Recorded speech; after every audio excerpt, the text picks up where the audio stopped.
Yo, welcome everybody. This is Far Side of the Pod. I'm Jordan. We got Ridge. What's up, everybody? And we got Caleb. Eh. We got some interesting topics to talk today, as always.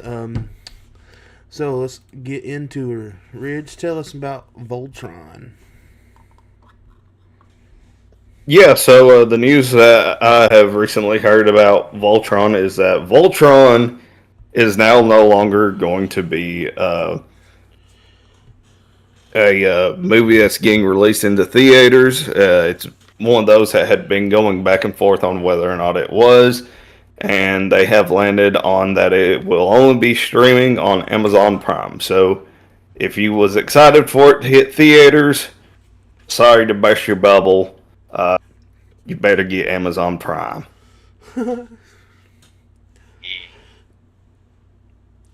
Hey, man. Which, I mean, don't get me wrong, I should probably be one of those that are getting Amazon Prime just because, there's other stuff hitting Amazon Prime in the future that I do want to see.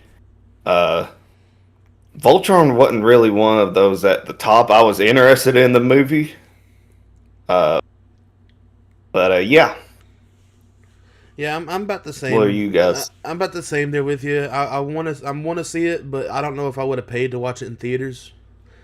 Um, Honestly, I always get Voltron and Gundam mixed up. So initially, when I hear Voltron, I'm automatically thinking of a Gundam, but then I'm like, oh wait, that's not it. But I'll watch it when it comes out. So, but I probably good. I wouldn't have probably went to the theaters to watch it anyways. I don't know. I might have just because of it having Henry Cavill in it. Yeah, Caleb, what you But think? wouldn't have been one of like my top movies. Oh no, for sure. What do you think, Caleb? Caleb, Yeah, I mean, I'm not like the super fan or anything, but I do have Amazon Prime now, so I'll probably be watching that when that comes out because I mean it is cool. I'm excited to watch it. So All right. Anything else on the Voltron? No. nope. nah. If All I was right. a super fan, probably. So we got some really, really cool news that we just learned over the last couple days. Curry Barker, the director of Obsession, which is popping off really well in theaters, and the future director of Texas Chainsaw Massacre has revealed that he would love to direct a new Nightmare on Elm Street movie. What are we thinking about that, guys? Before I give my take. To me, it's a wait and see thing. Obviously, waiting to see this new Obsession movie. I should probably go watch it just to figure out this director a little bit more. And obviously, once Texas Chainsaw Massacre, his version take on it comes out, that might give me more of an idea on him to see, how well he does with slashers, Right. like in that, obviously that genre. But right now it's for me, it's a cool idea, I suppose, but again, it's a wait and see game for me because there hasn't been any other big things from him yet. Uh, and the last time we had something of Nightmare on Elm Street, it wasn't the most popular of the movies. So, wait and see for me. Caleb? Yeah, I think that a lot of people would be excited to see something maybe redeemed from the last movie because I know a lot of people didn't really care for that new Nightmare on Elm Street for many different reasons. So, I mean, it's exciting to hear that we're gonna maybe revisit, that story, but with maybe a better, maybe a little, maybe some new direction for it. So, See, my thing, right, is I think we definitely deserve a new Nightmare on Elm Street just as much as we deserve another Friday the 13th movie. I mean, Yep. Freddy's not really been in any kind of media in forever. I mean, besides like Dead by Daylight and Mortal Kombat, stuff like that. But in his own solo movie where he's the main villain, we haven't had that since 2008. And honestly, I'm somebody who loved the remake of Nightmare on Elm Street. Hmm. I don't know if it's just because I started watching. I watched it whenever I was starting to get into horror movies, and I did watch all the originals before I watched the new one when it came out. But that I think that's the problem with the remake is it wasn't Jackie Earl it was Jackie Earl Haley playing Freddy and not Robert England. And Freddy in the original movies is he's very charismatic. He messes with his victims like they're his food. That's literally like that was Robert England's idea to have him that way. So whenever Jackie Earl Haley started playing Freddy Krueger, it was he did a different take on it, and it was more like quiet and sinister. So my thing is if Curry Barker takes place, which, like you said, Rich, is a wait and see thing, but the fact that his first big movie is already popping off, and I know we don't really care about Rotten Tomatoes, but it does got a 94% on Rotten Tomatoes. Obsession does, and I think that the short film that he did that pretty much got him to where the point he is now. Like I think that's technically a slasher movie, if I'm not wrong. And I know it's really good too. So, but I do want to see how he handles Texas Chainsaw first.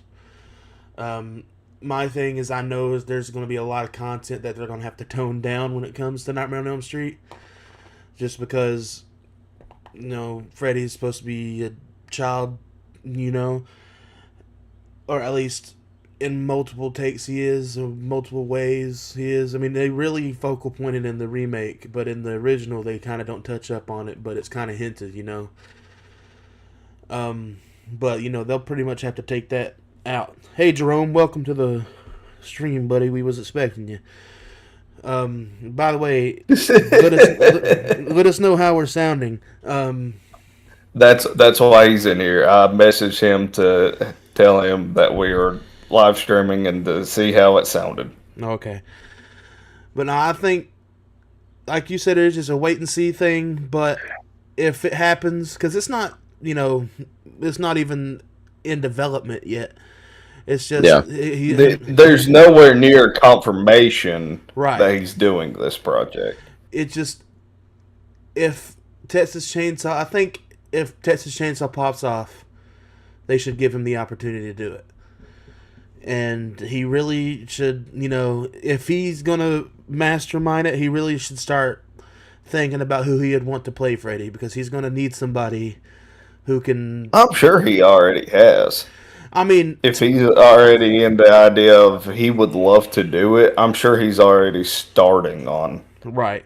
getting his ideas rolling for it. And I'm gonna say this: I've got one person in my mind that I think would be killer. And no, I'm not gonna say Kevin Bacon, because Robert Englund did say Kevin Bacon would be a good Freddy Krueger. But I think Jamie Bowers Campbell, who played Vecna in Stranger Things, would be phenomenal as Freddy, because Vecna technically is Freddy. He's just like a different version, of course, but Yeah. literally one of his hands is like the fingers on it is bigger and pointier, and he kind of gets the voice from Freddy. He said he took the voice from like Freddy and Pinhead. He's just not very charismatic with it, but I feel like Jamie Bowers Campbell could look the part, and I feel like he would suit it. Do you guys have any actors off the top of your head that you think that could possibly play Freddy? No. Other than if you did something where you have the original guy voice him. Robert That's Englund? my only thought. right now. Yeah, if you have him voice and maybe have someone else act as his stunt double or something, then yeah.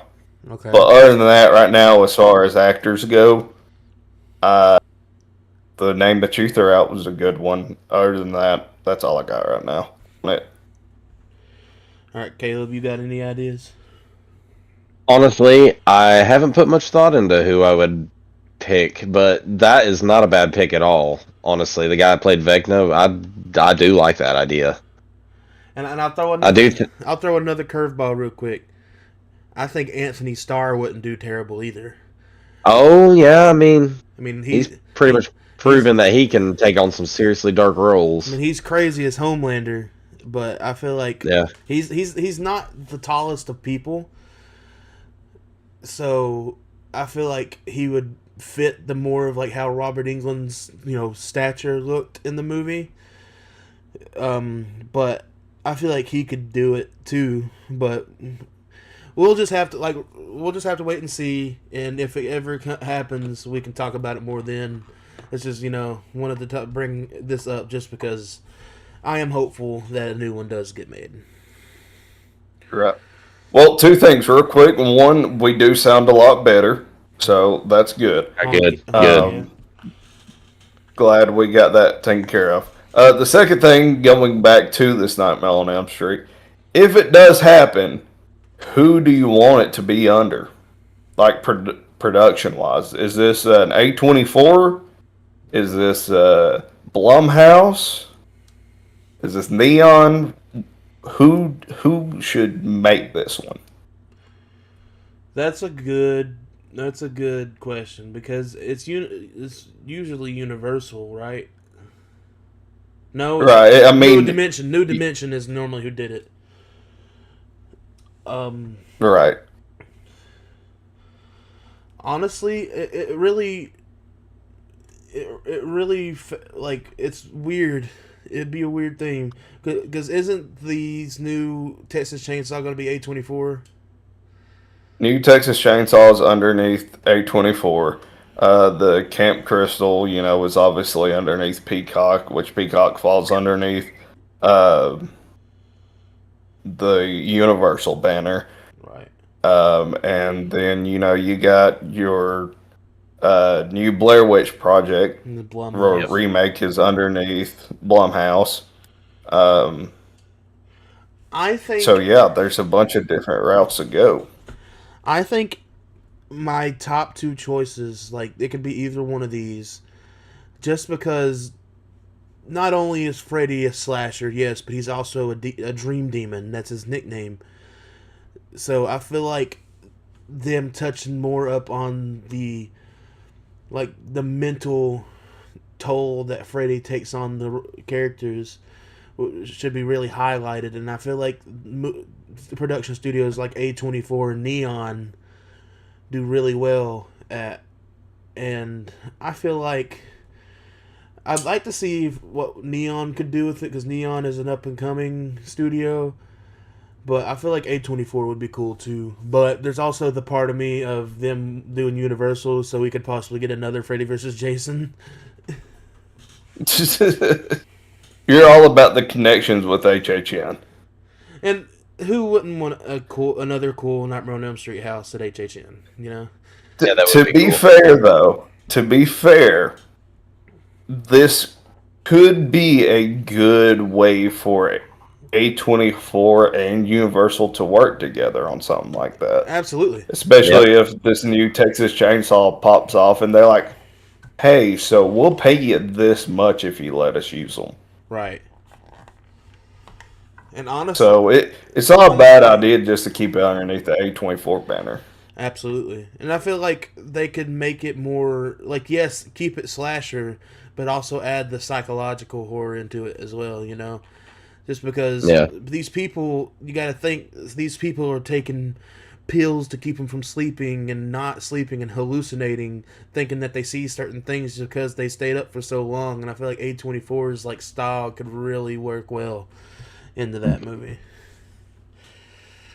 One last question going off of this kind of, do we feel like A24 might become the new home for slashers. I mean, it's a possibility. They've Well, done for the pretty major solid. ones. Let me rephrase that. They've Because done at the same time, I'm thinking, Terrifier is not underneath A24. no, but they still A24 is still got a pretty good track record. Well, they don't really have they've only got Texas Chainsaw right now technically as a slasher. I mean, you can call Yeah, as a slasher. no, well, Matsine and Pearl and X, those are technically slashers. Um, so they're huge, so it could still be a possibility. Yeah, I just feel like I'd have to see a few more slashers come from them to say that. Well, I mean, right, but that's what I'm saying is like the thought of we started off the slasher piece in A24 underneath the X franchise, and now we're getting into Leatherface and Texas Chainsaw Massacre, and then the possibility of including the Nightmare on Elm Street franchise to it as well. Right. It could become the new place for a lot of these different slashers to go. It could, it very well could. And hopefully the possibility. Unless they decide to go a TV series route, and then in which I would say, screw it, why not? Let's put it over on Peacock. Right. With And I'm gonna be real with y'all. because then if you put it over with Peacock, you have the chance for another Jason versus Freddy to happen. Right. Down the line. And I'm gonna be real with y'all. What I would kill to see is for A24 to pick that up and start doing other, like, dude, imagine A24 doing Candyman. I feel like that would be fire. I mean, Ridge, I loved the one that Jordan Peele produced. Yeah. And I feel like that movie almost gives off that A24 vibe already. But I feel like, if they redid the story and like started from the beginning, they could tell it almost the exact same way as the original, but give it more of that A24 aesthetic to it. It was, they have so many options that they could, like, I know they're supposed to be working on an American Psycho movie, but A24 would do an amazing American Psycho movie. But yeah, that's just my things on that. Anything else on Nightmare on Elm Street? Nah. All right. So Again, it's a wait and see thing for all of it. For all the people who listens to this, if you've watched Mortal Kombat or at least seen the trailers or whatever, Shao Kahn is the main villain of the movie.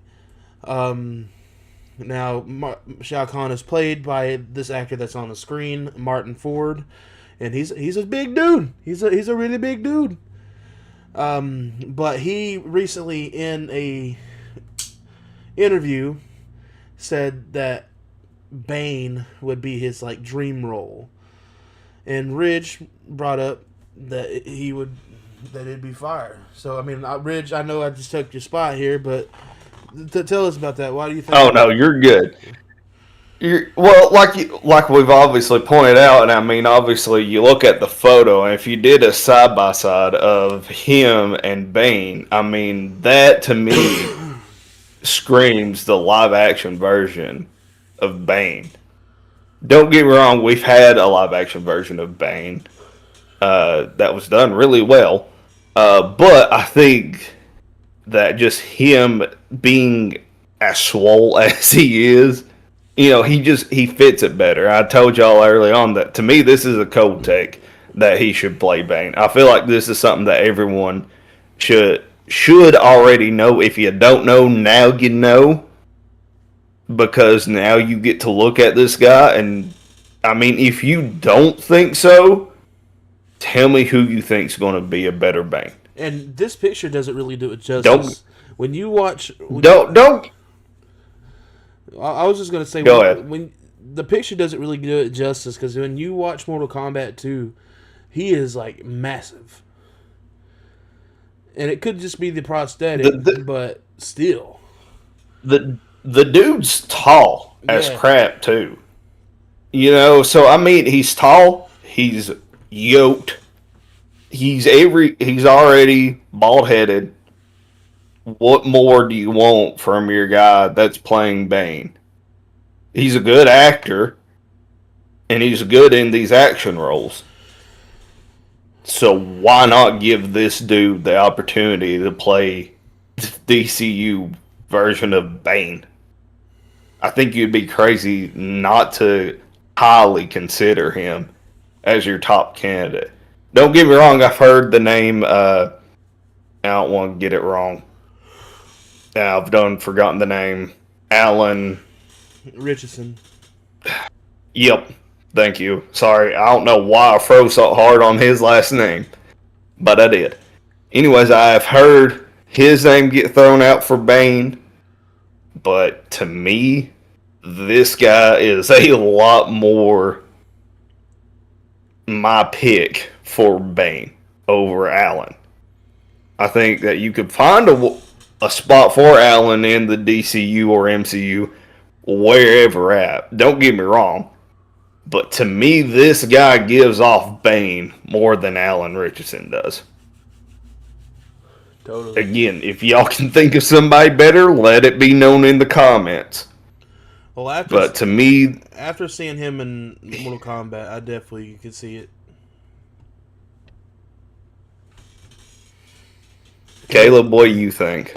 Honestly, I like your pick, Ridge. Like, yeah, he gives off serious Bane energy. Like, I think, you know, if I had a pick back in the day, it would have been probably Dave Bautista when he was still really jacked and still young. Yeah. I think he would have killed it as Bane. I think he would have done amazing. But this guy, honestly, like, I think that's a good choice. For sure. This dude's 6'8", by the way. Yeah. No, holy Jesus. He's literally massive. Like, he's gigantic. Woo. I mean, I figured he was pretty tall, but 6'8", wow. Lord mercy. Yeah. That's tall. So this guy is massive, almost 7 foot. And anytime you think of Bane, you think of a tall specimen as him. Tall and muscular are the two main things that you think of whenever you think of Bane, right? Other than the mask that he wears, like the iconic gear that he wears. You think of someone that is tall and shredded. And this guy is tall and shredded and fits the bill perfectly. And don't get me wrong, he has tattoos. Honestly, I say leave the tattoos on him. On Bane. Because why not? And he would work perfectly as Bane. For real. And now it's, I was about to say, and now it's quiet and I can hear Falling in Reverse in the background here. I forgot to turn down my music because I just got TV playing music in the background. So occasionally I'll pick up the different songs that are playing, and one of them right now is Falling in Reverse. Okay, hopefully it's not too loud that's coming through into our live stream. Do I need to turn it down? Because, I mean, if we're not talking, it gets quiet. I don't want it to end up, our live stream get taken down because of different songs playing in the background. Honestly, I couldn't even hear it. So. Yeah, I couldn't hear it either. Okay, well, as long as we keep on slightly talking, I think we'll be fine. Right.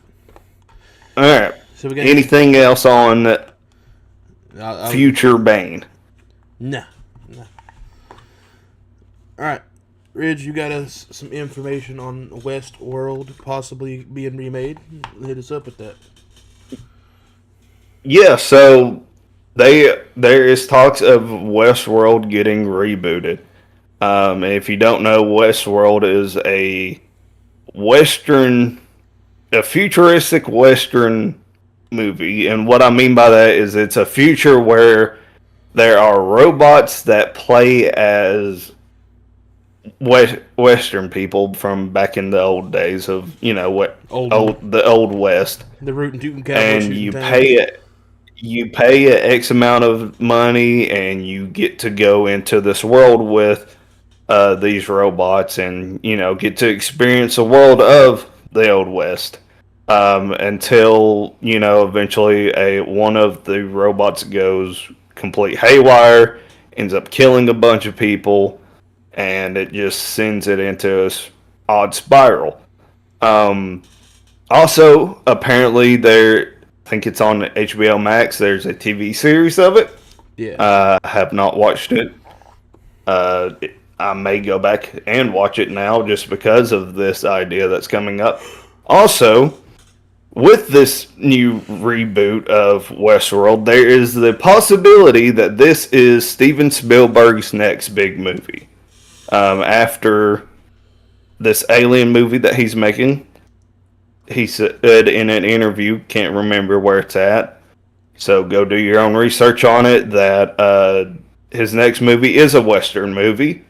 And this would make a lot of sense for it to be that Western movie because the book of Westworld is underneath the same author that done this Alien movie, and also or the Alien book, and also the book to Jurassic Park. And as we all know, Steven Spielberg's been connected to both of those already. So this could potentially be the Western movie that Spielberg was talking about. That'd definitely be cool. I'm down for anything Western, and I'm down for pretty much anything Steven Spielberg, so why not both? Yep.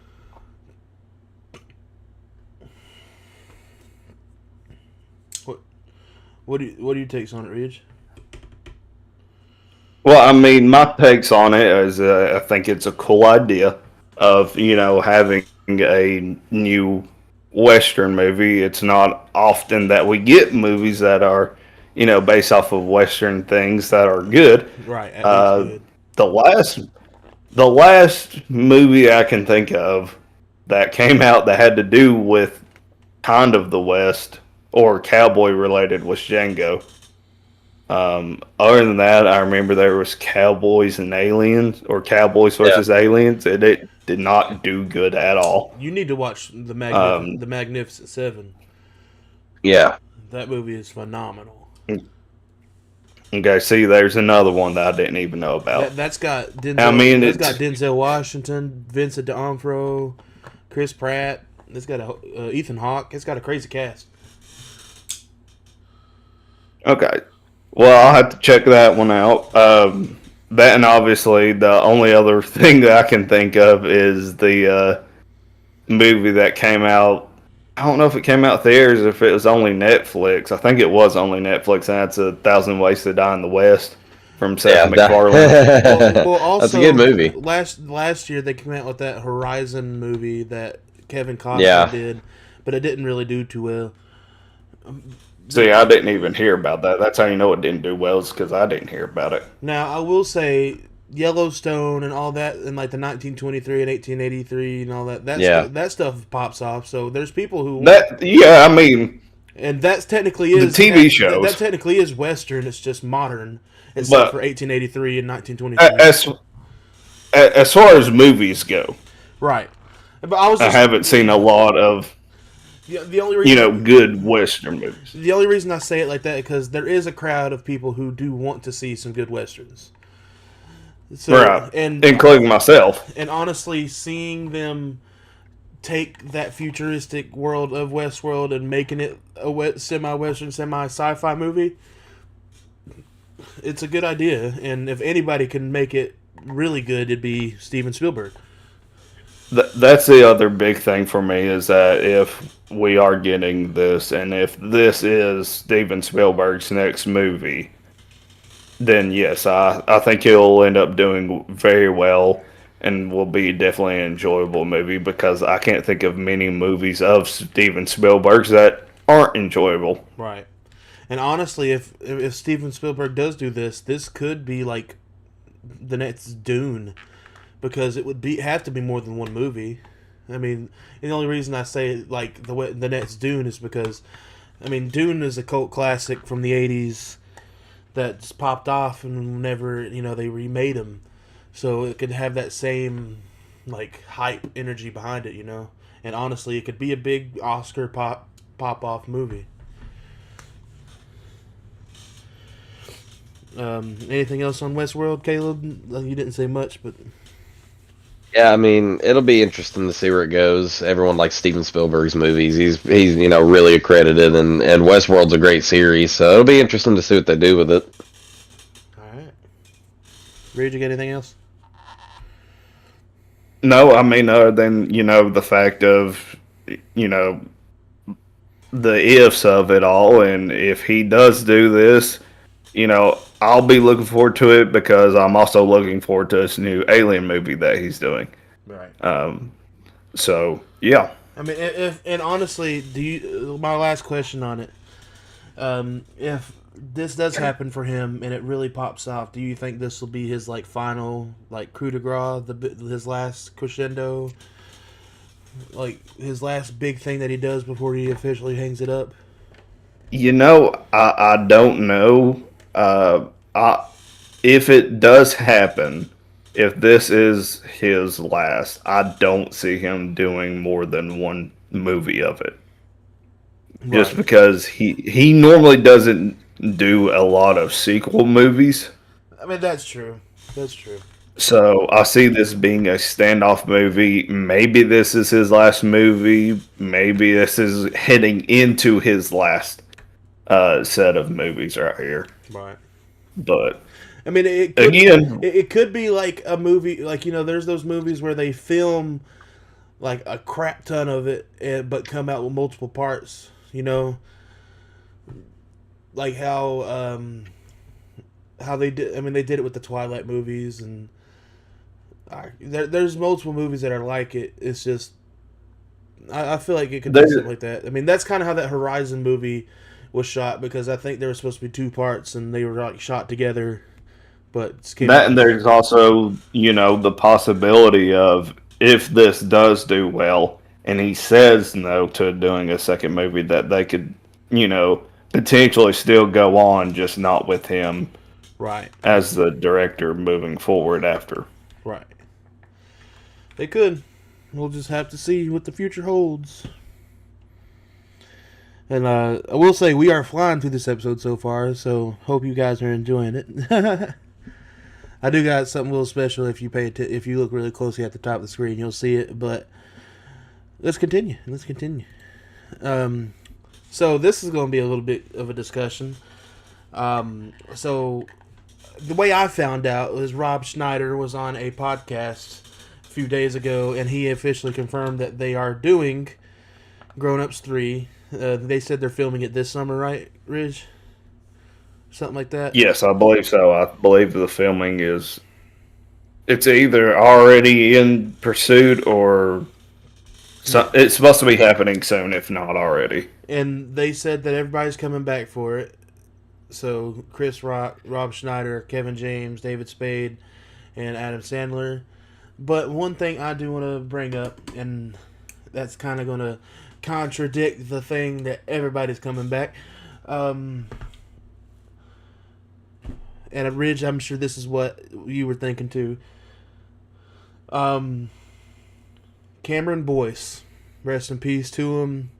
Yeah. He played the younger son of Adam Sandler in the movies, and he was a pretty big part, at least in the second one.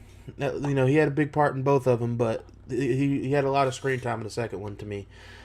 Yeah. And even Kelsey brought up a thing is, throughout the movie, he talked about how, if you haven't seen it, sorry, I'm not sorry for spoiling it because you're kind of dumb for not seeing it. But whoa, hey, now you ain't gotta call people dumb for not seeing it. It's grown ups, brother. Listen, it's been out to go off of what Slater is slightly saying here. It's been out long enough where if you haven't seen it and you're listening to us, it's your own fault for getting spoils from it. Yes. Sorry for being derogatory. My bad. So, in the second movie, Kelsey brought up how, Salma Hayek was, she reveals towards the end of the movie that she's pregnant. And he kind of has a whole thing throughout the movie that he doesn't want a fourth kid. And then at the end of it, he gets told that she's pregnant with his fourth kid. But, all things end happy. But now Kelsey said he's not going to have 4 kids. I want to know what you guys think. And Ridge, I'll let you start off because I know you probably thought about it. How do you think they play off Cameron Boyce's death? Do you think... just because I personally think that... Adam Sandler was really close to Cameron. So I think that they'll respect him by not recasting the character. So what do you think that they'll do with it? So I just now fully started thinking about this a little bit more going into this because I was thinking, okay, how do you go about that? Because that was something that was my concern too, is, how do you go about having this kid that ended up passing away, very unfortunately, and be able to continue on and, either still carry on with the story and show the kids or not. And maybe that's the thing is maybe, it's grown-ups. And it's, there's kids that all their kids now, or a lot of them, have grown up. Yeah. And are in the house and they're not around. So maybe they don't even, show any of their children, and we go off into a completely new adventure with the main 4 right here, where they're, getting back together again. Maybe this is their last time getting together in general. Maybe if they want to bring it up, it will be a scene where, they just slightly talk about his kid past, and maybe they retcon it in a certain way where, something did happen to that kid once he got older. So you just gave me an idea, man. But to me, like I said, that if you just don't show the kids because they're all grown up and have gone off to college, a lot of them, and maybe like one of the younger kid of Kevin James calls or something, I could see that being a thing. By this point, the Cameron Boyce character and all that would have to be out of college, I feel like. Right. Like I was saying, a lot of these kids are grown ups now themselves. Now, see, that's where I was going to get to. See, I think that this movie could play well because, the older son for Adam Sandler could be a father now. David Spade's crazy son could have a son by this point. That I do hope they get Alexander Ludwig to come back to play that role. The daughter. See, this is where okay, I'm saving that one for last. And Najee Jeter, who plays Miles Morales in the Spider-Man games, is Chris Rock's oldest son. So technically, they could be like passing on the reins as, the new grown-ups. But the thing is in the movie, the second movie, it shows that Kevin James's daughter and Cameron Boyce's character are like in love with each other. So I feel like the role would have to be shown, in my opinion, right? But I don't think it has to be shown. Well, no, he doesn't have to be shown, but he'll have to be mentioned, of course. Right. And I think that they could use the story that maybe they play off that that's why they're getting together, is that he passed. Maybe, yeah, I was kind of thinking the same, honestly. And they could use that and say, because you got to think about it, the first movie started off with them at a funeral. It did. and It kind of only makes sense if they were to do that, really. and maybe they're like, we haven't got together since the house party and stuff like that. Life's just been so hectic, and now they're having grandchildren and everything. Maybe with these grandchildren, they're just like, why don't we go out and have a good old summer? Rent that same cabin or get another cabin and have another week like we did, back when our kids were kids, and show our grandkids, how it's done, and that's where they get the idea of that, of when they get together for Cameron Boyce's character's funeral. And Well, maybe they don't even show the funeral. Maybe it's, that Adam Sandler's character is still in grieving over it. that could be a good one too. And they decide to get together, to try to help them get over their griefs with him. Like just his entire Because family. because maybe there is, Kevin James' daughter they ended up having a kid together. That's what I was saying. And so there's an emptiness right there still, and maybe Adam's just been, since then he's been different, he's been quiet, or he's been, not himself. So they need to get together again to, bring him back and Right. be able to cheer him up or try to cheer him up. And maybe later on in the movie we get a heart-to-heart scene with the main four of them all sitting together drinking. And he can have a big breakdown, like saying that he misses his son and stuff like Right. that. That would be awesome. Like, I feel like it'd be a good way to honor Cameron. And I mean, I've always been a massive fan of Cameron. He is such a great kid.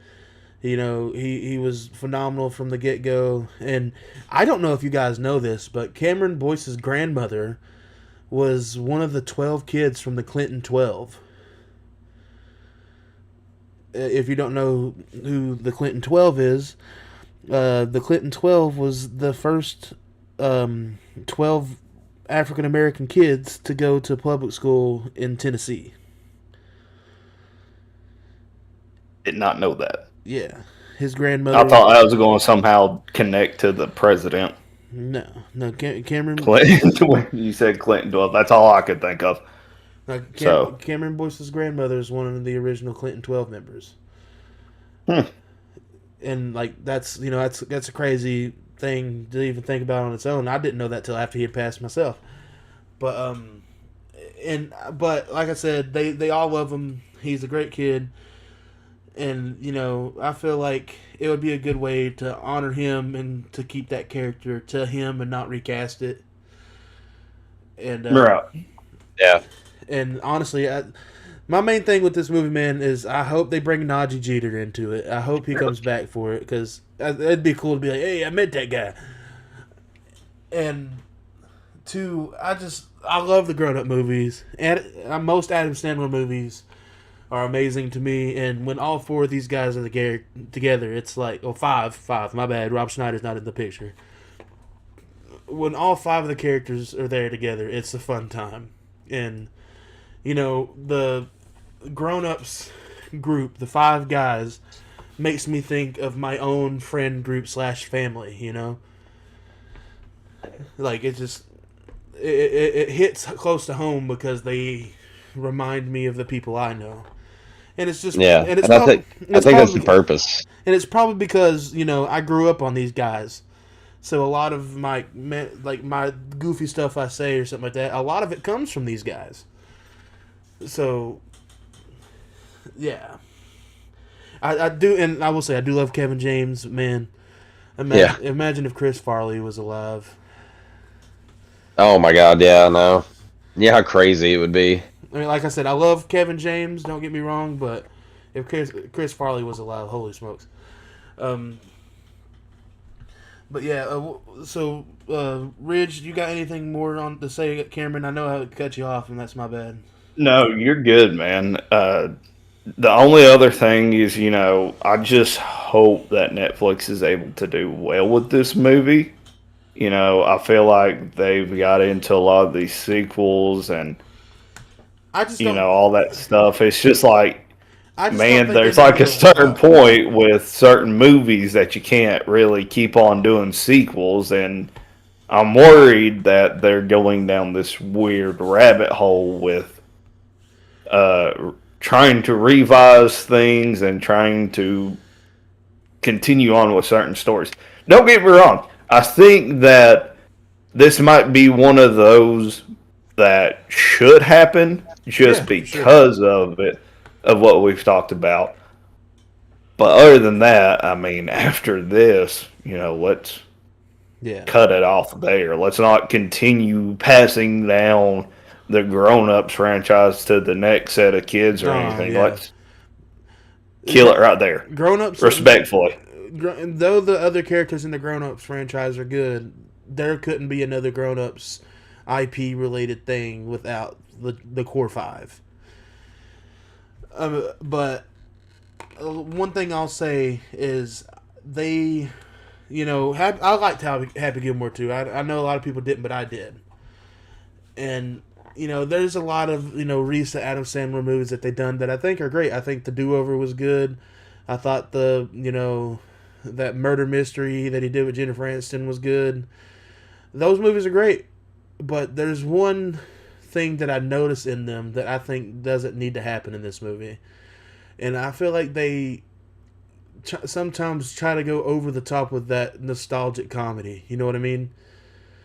Like Adam Sandler's got a specific type of comedy. I mean, we know that that's what he got famous off of. Mr. Deeds, Big Daddy, the original Grown Ups stuff. Stuff that we are used to when it comes to Adam Sandler comedy. And sometimes that nostalgic part is good, but I feel like sometimes they depend on it too much. And I feel like we talked about with the previous subject about Cameron Boyce, if they bring this up and they say they do go the route that we're talking, right?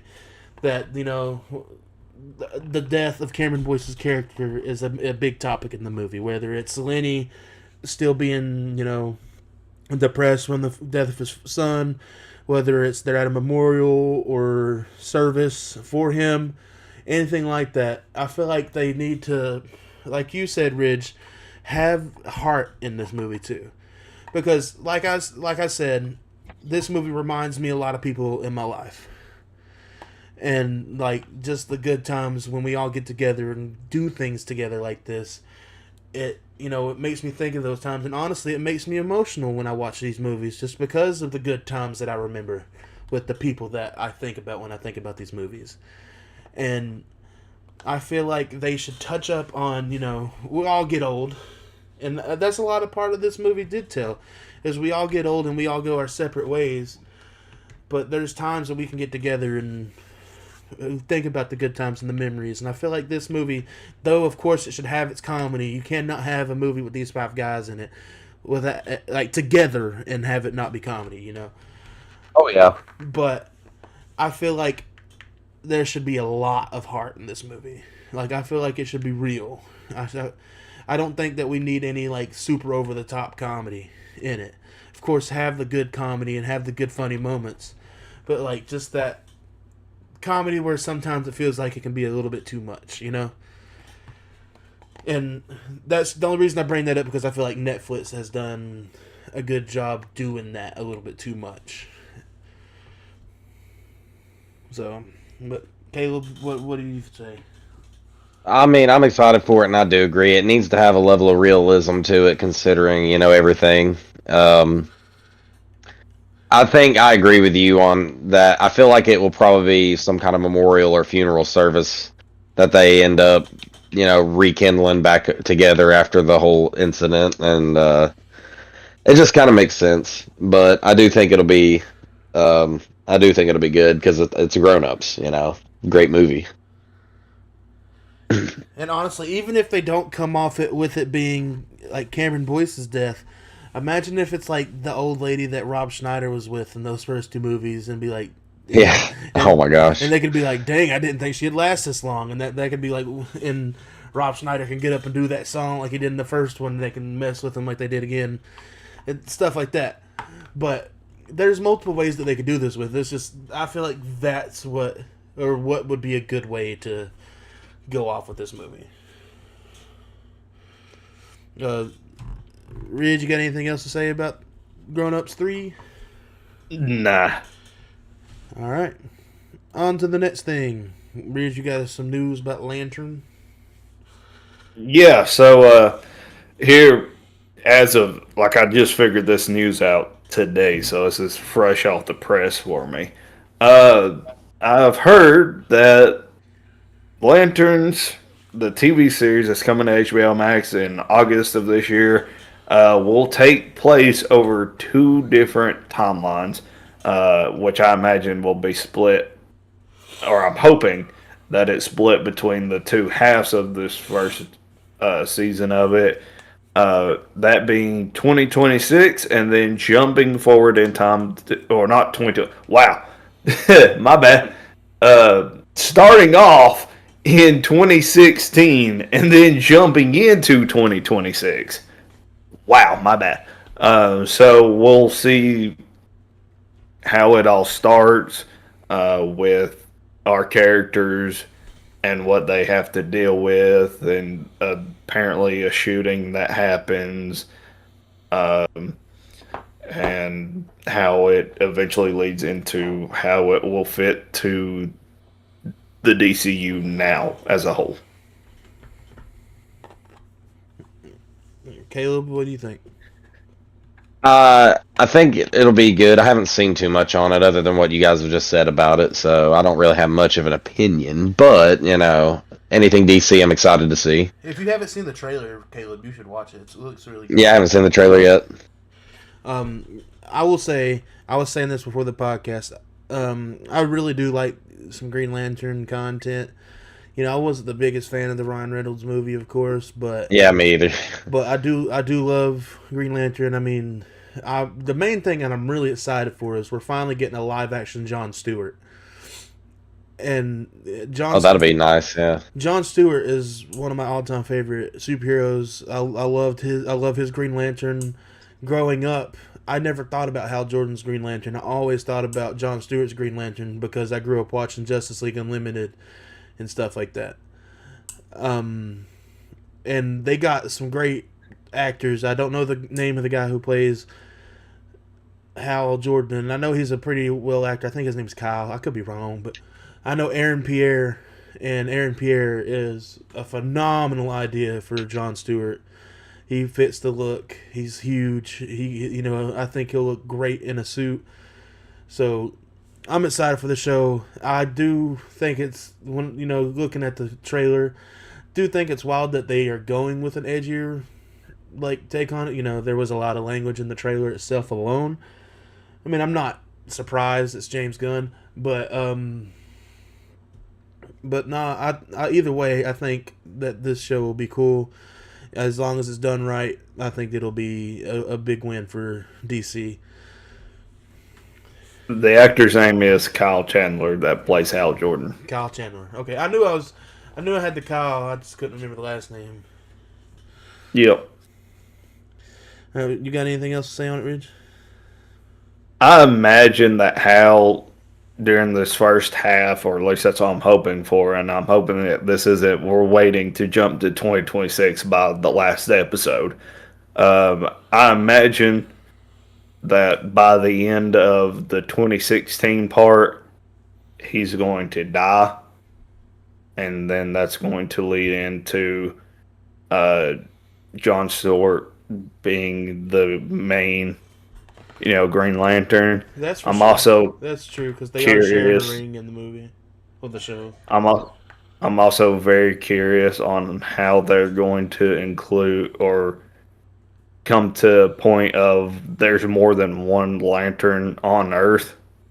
Well, more than the 2 that start this show. Right. Because, you get into Guy Gardner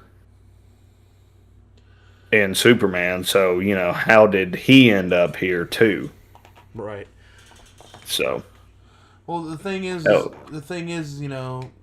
Hal Jordan got his ring from a lantern who died, who crashed in the earth, and the ring chose him. and Jon Stewart. Apparently, they're changing that too. Oh, are they? Yeah, apparently,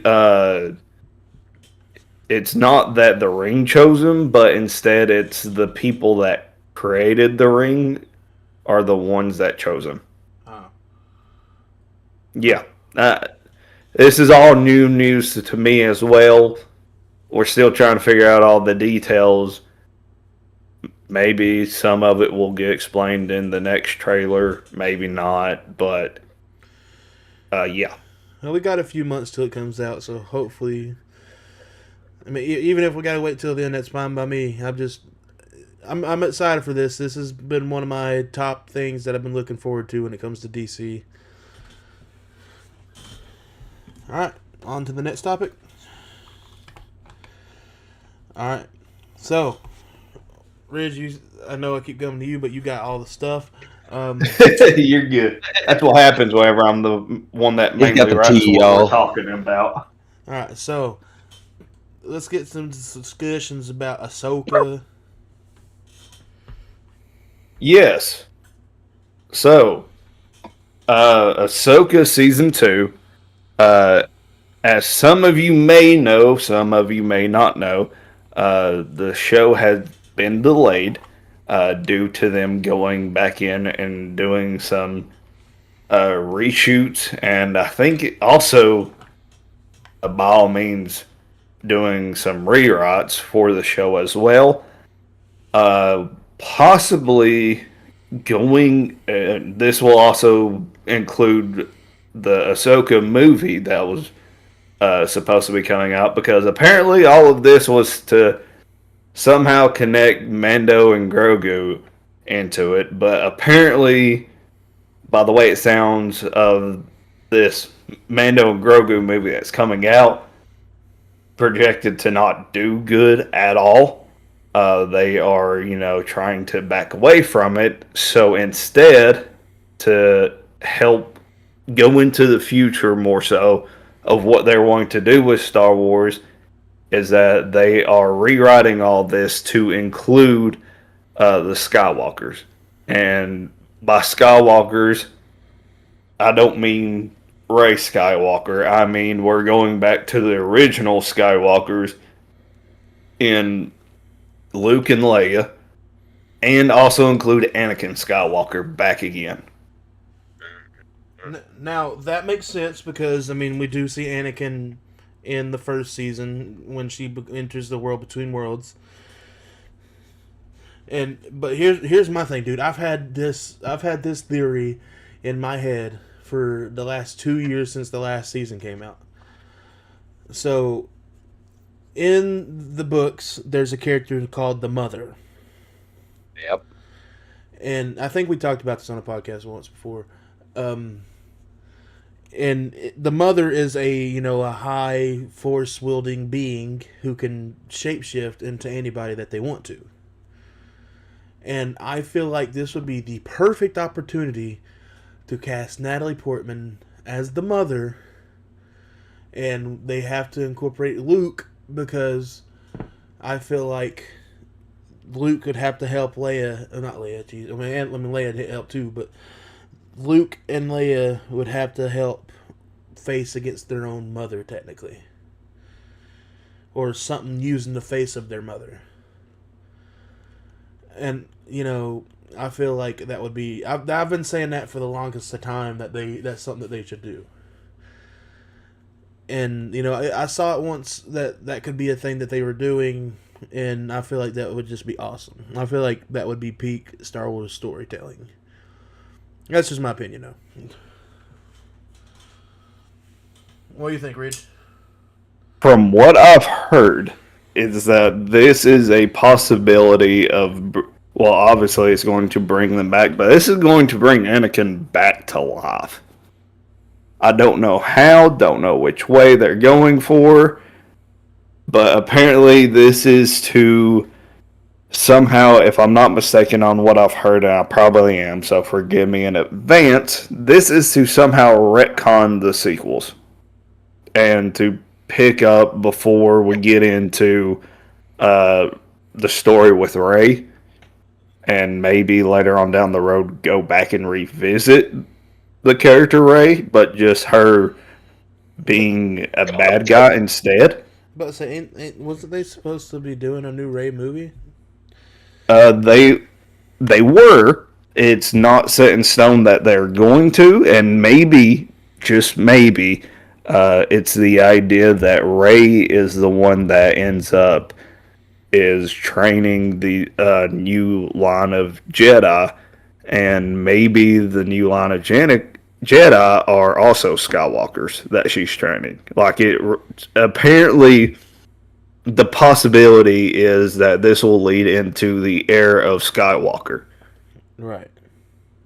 And apparently, the Old Republic trilogy that we is possibly getting is also out the door, just to focus in on the Skywalkers and going forward with the Skywalker franchise in Star Wars. I mean, I do like some of the sequel movies. I mean, I do like the sequel movies, but I do kind of hope that they do something with it, like retcon it and bring back the older characters still, because I love Kylo, or just Ben Solo, because you brought up Ben too. But I mean, if they do it that way, it'd be weird. Like, if they brought Anakin back to life, that'd be so freaking weird. But I guess we'll have to see how that goes then. Yeah, it's with everything on today's episode, it goes with the theme of wait and see. Um, but apparently, this is all like the movie for Ahsoka is supposed to probably drop uh, around the same time. Well, I think they're trying to aim to get all this done with Star Wars 50th anniversary, because they're also going to re-release either the trilogy or just the first movie into theaters again. Right. But it'll definitely be interesting if the way that they try to fix Star Wars is to lean into the Skywalkers. See, my thing is, I know people will disagree, and some of y'all might disagree with me on this, but it's like, yes, we love more characters than just the Skywalkers, but I feel like they are like the reason why Star Wars is so big. And we love Anakin, we love Vader. I mean, Vader and Anakin, yes, they're the same person, but when you really got to look at the differences. Calvin opened my eyes on that. I mean, Luke is a phenomenal character, and if they do retcon these sequels, please, for the love of Jesus, don't make Luke such a whiny, babbling baby, dude. Like, that was the problem with the sequels, in my opinion, is they made Luke, like, Luke was supposed to be the chosen one, right? Like, Luke was supposed to be like the guy, and for him to just run away and hide and go into exile and like refuse to train Rey and all that, then the whole story of him having conflictions and almost killing Kylo was just like, this is Luke Skywalker? Like, that was Luke Skywalker underneath Kathleen Kennedy, yes. Right. No, that's what I'm saying. It's like, I would hope that we can do something to bring more love to the characters that deserve it, like Luke and Ben and all that. So, but nah, I'm cool with it. I mean, whatever they're doing, I'm excited to see. Caleb? Yeah, I mean, it's going to be cool. I feel like, when you're bringing back some of these legacy characters, as long as you treat them appropriately, that things are going to be, you're going to have good reviews. So I'm hoping that they'll write a really good story around that. And I do think that it would be really, good to have that scene with Natalie Portman cast when, if they were to have to all face, the mother and the way that they have to see her as their own mother. That would be, really cool. So, I don't know. I'm excited. It's Star Wars. We all love Star Wars. All right. Anything else on this? We all love Star Wars when it's good. Let me rephrase what Caleb Agreed. said a little Agreed. bit, because, Star Wars, whenever. Sorry, the best way to say it was whenever it was under Kathleen Kennedy's watch was not great.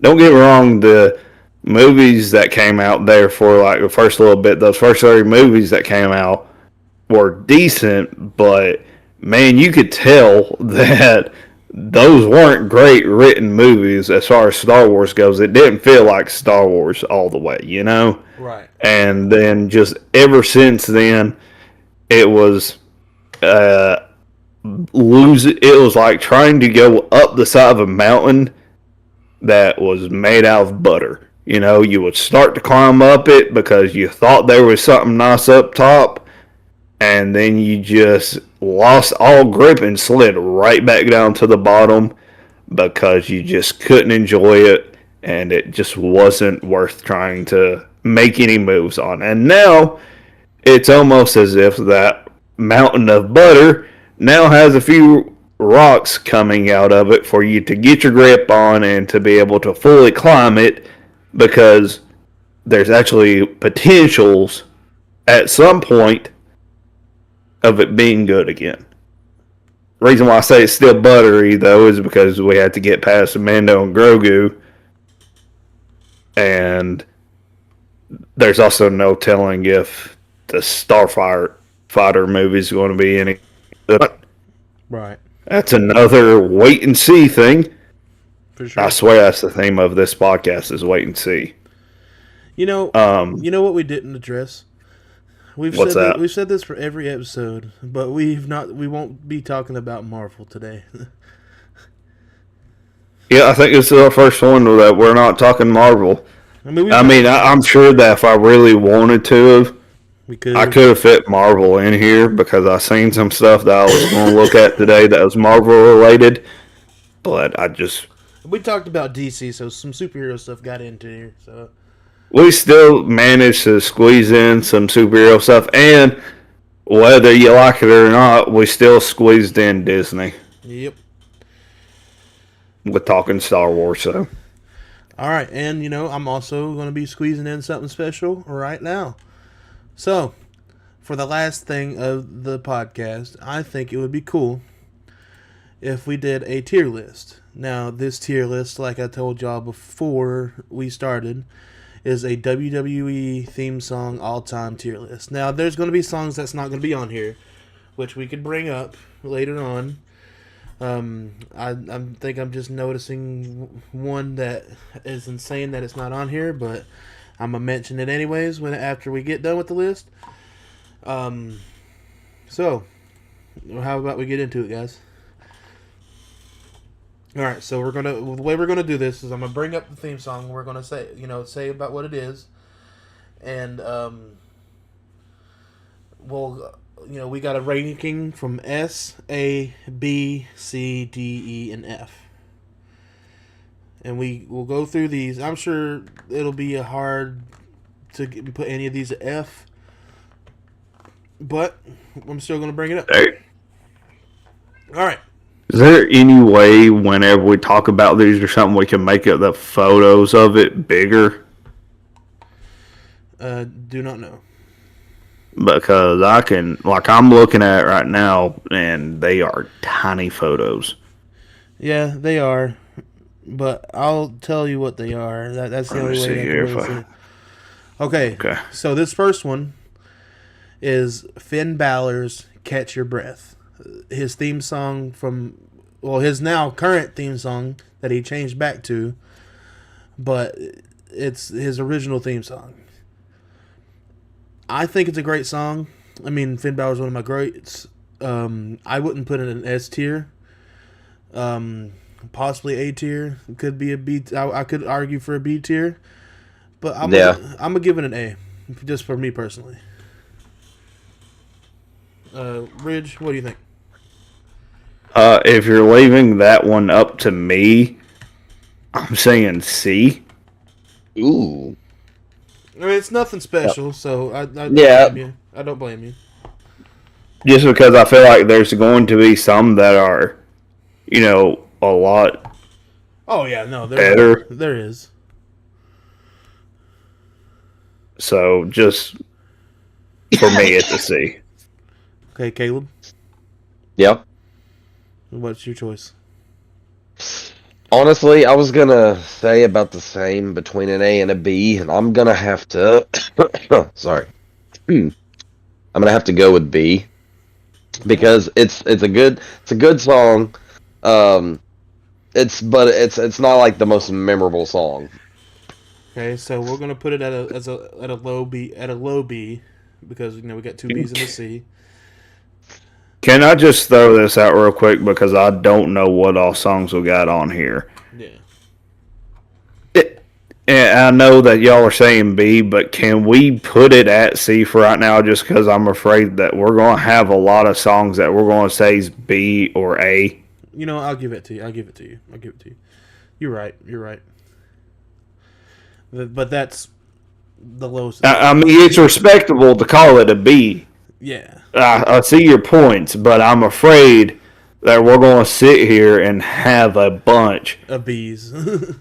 of B's and A's here. I'll give you that. Because we'll probably have a pretty good bit of S's too. So. Listen, I think C. I think that's all you can label it as. Is you can't label anything in the middle on this. Yeah. All right. So next up, and this will probably be one that we put in A or B, is "Break the Walls." Chris Jericho. Mm-hmm. Which version? It's his regular version, like the one that. I guess realistically, won his last run of WWE. His last run with WWE. Okay. Can we just say that's the one for those that may not even know that it's the one that's in the video games? Yeah. Okay. So I personally give this as an A just because I like it. I think it's one of the most iconic wrestling songs. But that's just me personally. Rich? I'm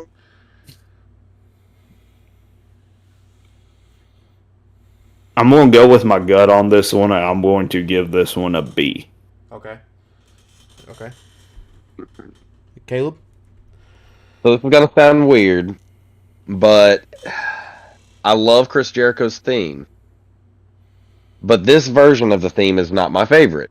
My favorite version is his original Codebreaker theme from 2000, Y2K, Jericho. So I'm going to have to give this one a C. Okay, so we're all three not in agreement right now. That's only because, like I said, I like the old school Y2J. So, Slater, you said an A. Well, the thing is it Break the Walls and always been the same? It is, but it's a different version. It's like the very first version. That's when he moved from WCW. So you're saying A, Slater, correct? Yes. Okay. Caleb, you're saying C. Mm-hmm. I'm just throwing it out. We'll put it in because I'm not the one in charge of this. But I'm going to throw it out because y'all are on the in-betweens of this, saying A and C. The middle's B on this one, guys. Well, that's what I did with the Finn Balor too. Yeah. But that's that's what I was doing with Finn Balor. So we can say it's a low B. That's fair. Just because we gave Finn Balor a high C because there's going to be a lot of B and A's.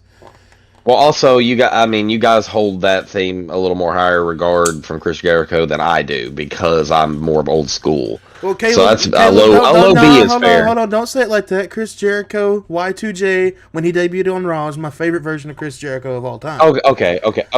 Okay. I was, Well, I'm I just was just biased looking at, like that. I you was know? just looking at "Break the Walls Down" as one whole song. I'm not talking about the original version. Yeah. I'm talking about all versions because it's the same song. That's the way I looked at it. So that's why I said it like that. It just gives me a I wish different there's a feeling. way You know what I that you mean? could exit out of that ad. Yeah, I know, me too. Yeah. Playing across the ball. That's annoying to look at. Oh, we're trying to do this. Look, I might download a new thing that I know there's no ads after this. So. You're good. All right, so That probably costs money, though. no, it's a free thing. Yeah, they get free apps for that. All right, so I know Caleb's going to put this one high. Me and Ridge may be deferring on this, so I'm going to let Caleb go first. We've got "I Am a Real American," Okay. Hulk Hogan. Well, I mean, I'd love, as much as I would love to say S tier because of how old school I am. It's not my favorite out of the old themes, but it is. I still play it to this day. I'm gonna give it a really high A score. Okay. Honestly, you know, Rest in peace. I'll give you that. I mean, it is a very iconic wrestling song. Though it's not personally one of Yeah. my favorites, it is a very, very iconic song. So, I'll say it's a low A, high B song for me. That's fair. I know I know what Ridge is gonna say. He's gonna say F because he's No, but we are going to have to find the middle ground on this one. Yeah, yeah. okay. To me, the song was annoying. It is kind of annoying. That's one reason. The only reason I put it up So was to it's me, iconic. okay, I guess it was annoying to me. To me, it's D. Ooh. Okay. So I mean, I'm comfortable So- with that sitting at a C somewhere, like a low C. can Do what you will wherever with it, but I'll put it. Yeah. I'll put it in front of Catch Your Breath, Finn Balor's Catch Your Breath, because since Caleb said A and I said low A, high B, and you said D, I think it's fair that it's a high C. Just that's I think that's pretty fair. okay. Now this one is probably one that we can all agree on fairly. We got Sheamus's Hellfire. If I can remember how it goes in my head, yeah, sure. It's not his original theme song. It's the one that he came out with afterwards. It's not the greatest. I'll give it a D. I mean, I love Sheamus. We'll get there. But that Sheamus song just wasn't my favorite, so I'm going D. Caleb? Yeah, I was pretty much gonna say the same thing. We're all pretty biased on which song we like the best, obviously, but like out of all the songs he's done, that one's not my favorite either. I was gonna say probably a D also. Okay, then we can respectfully put this in the D category because I cannot remember it to save my life. Honestly, I can't tell you how it goes. I can't tell you how it goes either because it's one of those themes that's just like you forget it because it's just not the greatest, you know. All right, so we got some bangers. We're getting some bangers now, fellas. All right, so we've got Phenomenal, AJ Styles. I think this is respectfully an A. I think it's good, but I don't think it's S tier good. But it was a perfect song for AJ Styles. So I'll say respectfully A. Caleb? Which theme did you say? It's Phenomenal. AJ Styles, Phenomenal. Oh yeah, I mean it's really iconic because like it was, you know, it's basically the very last theme we really got from him, and a lot of people who are just WWE fans, not really fans of any other promotion, they know that theme very, very well. So just for that simple fact, to me, it's also an A. And it's really catchy too. It's got a good vibe to it, you know. Yeah. I like that theme. I mean, freaking, you know, David, you know, Southern hip hop. That's David- like yeah. Memphis style hip hop. That's the way I look at it. yeah, it's real. It's got that, you know, it's got that charisma behind it. It was a good theme, and so I'd say an A is pretty fair. All right. Ridge, I can hear you're laughing, so let's get it over with. I'm laughing at something completely different because there's Okay. there's at least two wrestler theme songs that aren't on here, and one I really want on here, and we'll get to it at the very end. Oh yeah, no. That is going to be super biased, and Slater, I think me and you are going to be the only ones that get why I put Okay. this nomination where I put it. Okay, but we'll get there when we get there. And there's another wrestling song that's not on here that is 100% an S tier, and I think we'll probably all agree. So Okay. All right. So Ridge, what do you think about AJ Styles Phenomenal? So I will, out of respect to, though, I will put it at an A tier.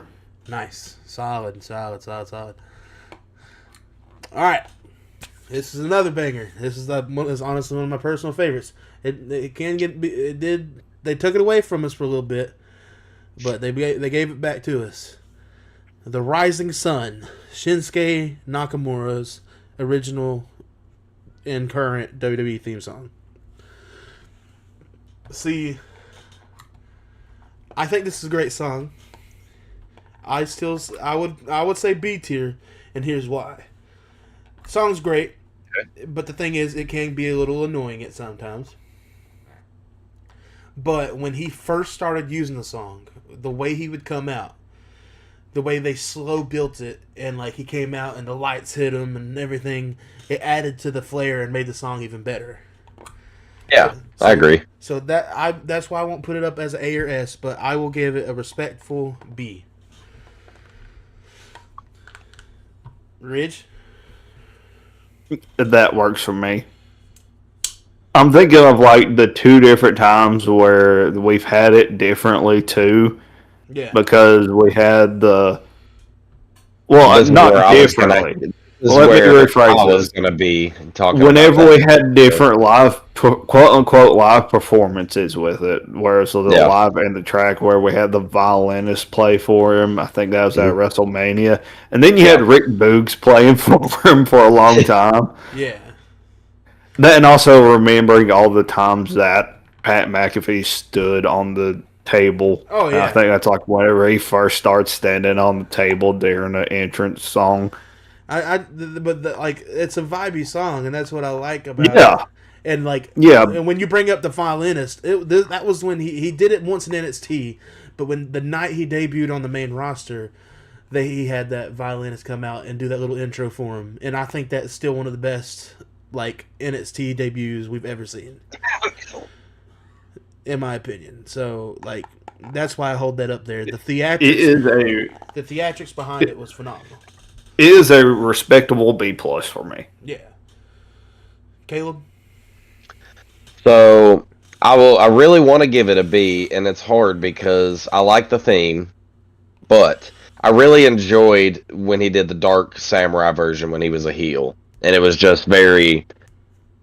It didn't have all the extra behind it. It was just very oriental and very ominous. So I'm gonna give it a low B because I don't want to give it a C because it is a good song. All right, so I put it up at B above Break the Walls. Yeah. Okay. Here's a clear one that we all know. Here Comes the Money. Shane McMahon. I think it's a great song. It's nostalgic, but I'm gonna respectfully give it a C. Ooh. I mean, I get why. You go ahead and say what you think, Caleb. I was gonna say a B, but honestly, I kind of think a C is kind of fair because I know you hear it so many times that eventually you're just kind of like The only time I really love the song is when it first starts, like when the pop that it would get whenever it first hit, and the beat behind it is fire too. But it gets old. Ridge. I'm so exhausted with this song. I felt like him whenever he last came out to this song. Ooh. I mean, oxygen tank hung up next to me because of it. To me, I just any more like maybe the first couple of times I heard it, I thought, oh, okay, yeah, this is kind of nice. But after that, I also got annoyed by this song too. It's an E. Oof. For me. Oof. So we'll put it at a low D. A low D. That's rough, but I understand it. I understand. Yeah, I get it. No, he'll be a good one. He'll be a good one. Then just for like how long that song played too. That's the thing. Yeah. It's Just so because- long. And like, and the older he gets, the worse it gets because the longer they have to loop the song now Yes. because he can't make it down to the ring And I think off the first loop of it. that little boxing thing that he does, where he jumps side to side and swing his arm, is so cringy. I really think it's so cringy. It was cool back then. That's but not why. That's why it gets an E for me. It's so annoying. All right, so we've got No Chance in Hell, Mr. McMahon. No chance. That's what you got. All right, Ridge, I'll let you go first on this one.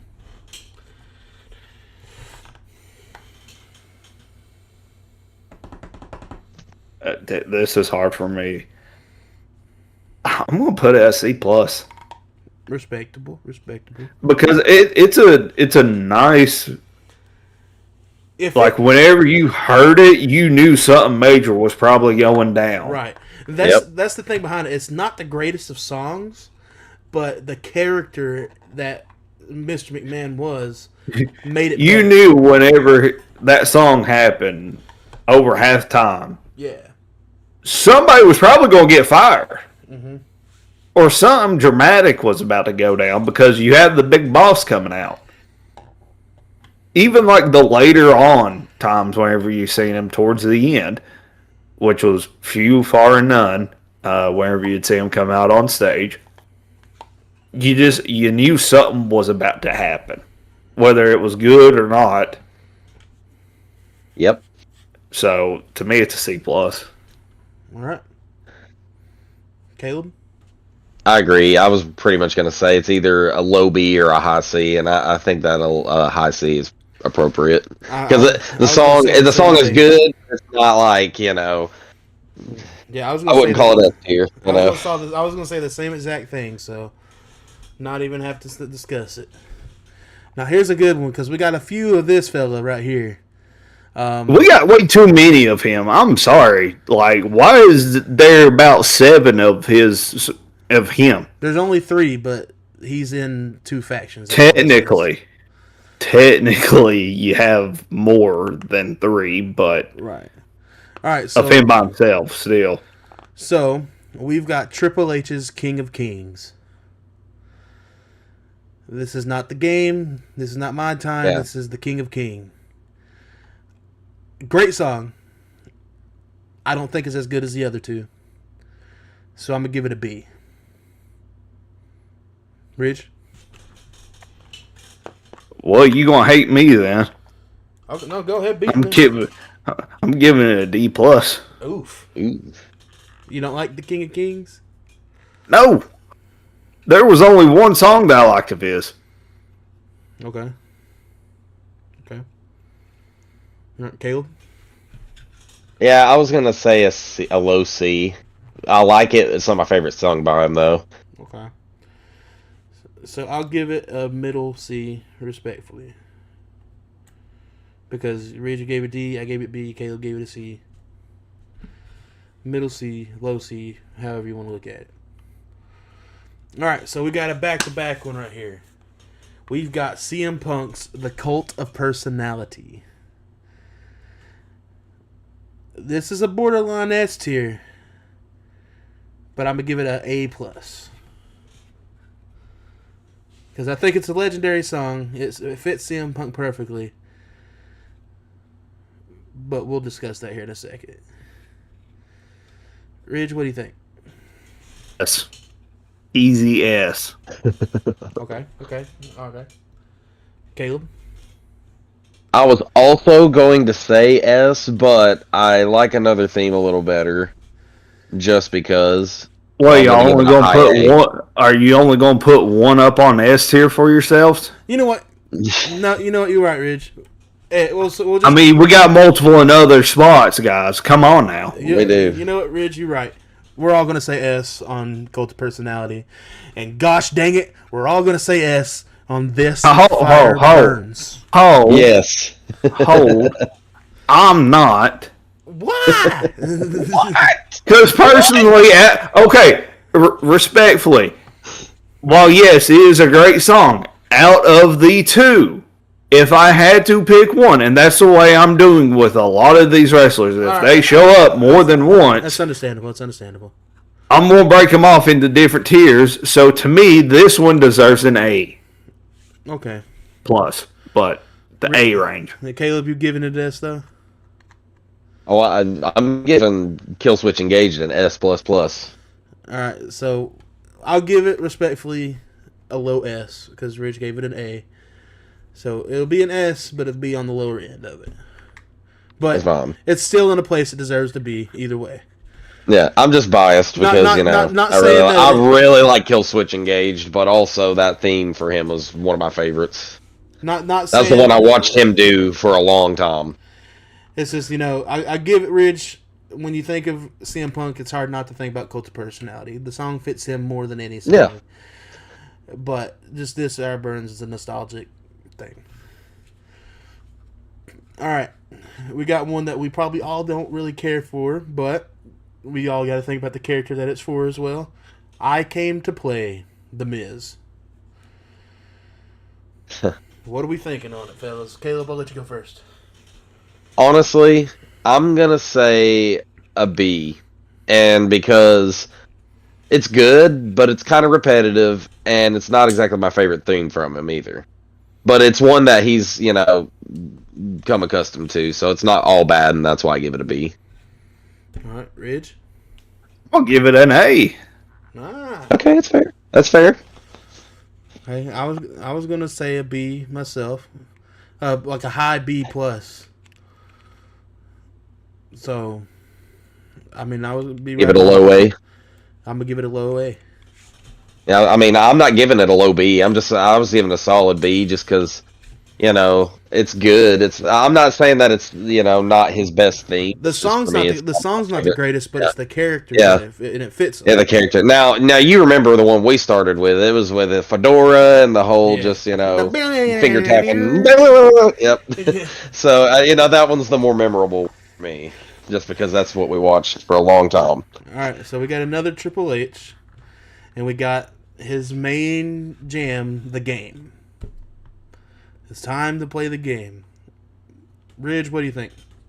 It's an easy S. Yeah, I agree. It's an easy S. It's arguably one of the most iconic wrestling theme songs to me. Caleb? Yeah, there's not an argument. I'm just gonna give it a flat S right there because that's what it deserves 100%. And I do like the King of Kings, but it's I just feel like the game matches better. And when we get to his other one, I know it's going to be a controversial. Like, we're all going to be split apart of it probably, but yeah, we'll get to it. So next we got Daniel Bryan's Flight of the Valkyrie. Caleb, what do you think? Honestly, it's been a while since I've heard that one. It's a simple song. It's nothing. And I didn't really watch a lot of Daniel Bryan. I think I'd have to. I think it's a solid B. I mean, I've probably heard it before. I was gonna say somewhere. It's probably around a C or a B somewhere there.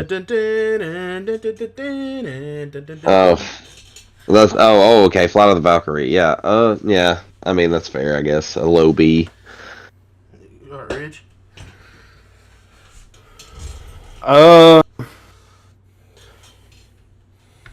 Yeah, I can handle that being a B. Just because I do think him as Bryan Danielson and using the Final Countdown is a lot better. All right, so we got. I still remember whenever he debuted. Yeah, me too. At AEW. Oh yeah, I remember we were watching it, and I was watching it, and you were kind of asleep. I was like, and you woke up. No, I was. Well, we won't get into it, but we'll talk about that later. I know what I was. To say the least, I know where I was at. All right, so we got our first. To say at least I had cereal beforehand. Yes. All right. First off, we got the first John Cena song on this list, and it is "Word Life."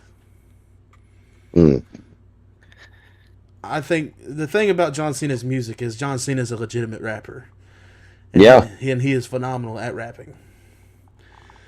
I would give this song a high A. High A. Caleb, what do you think?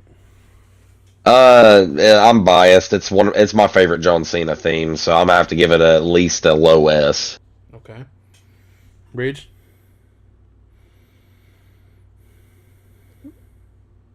Well, as much as I hate to do this to you guys, I'm going to put it at a C plus. Ooh, Mm. was not expecting that.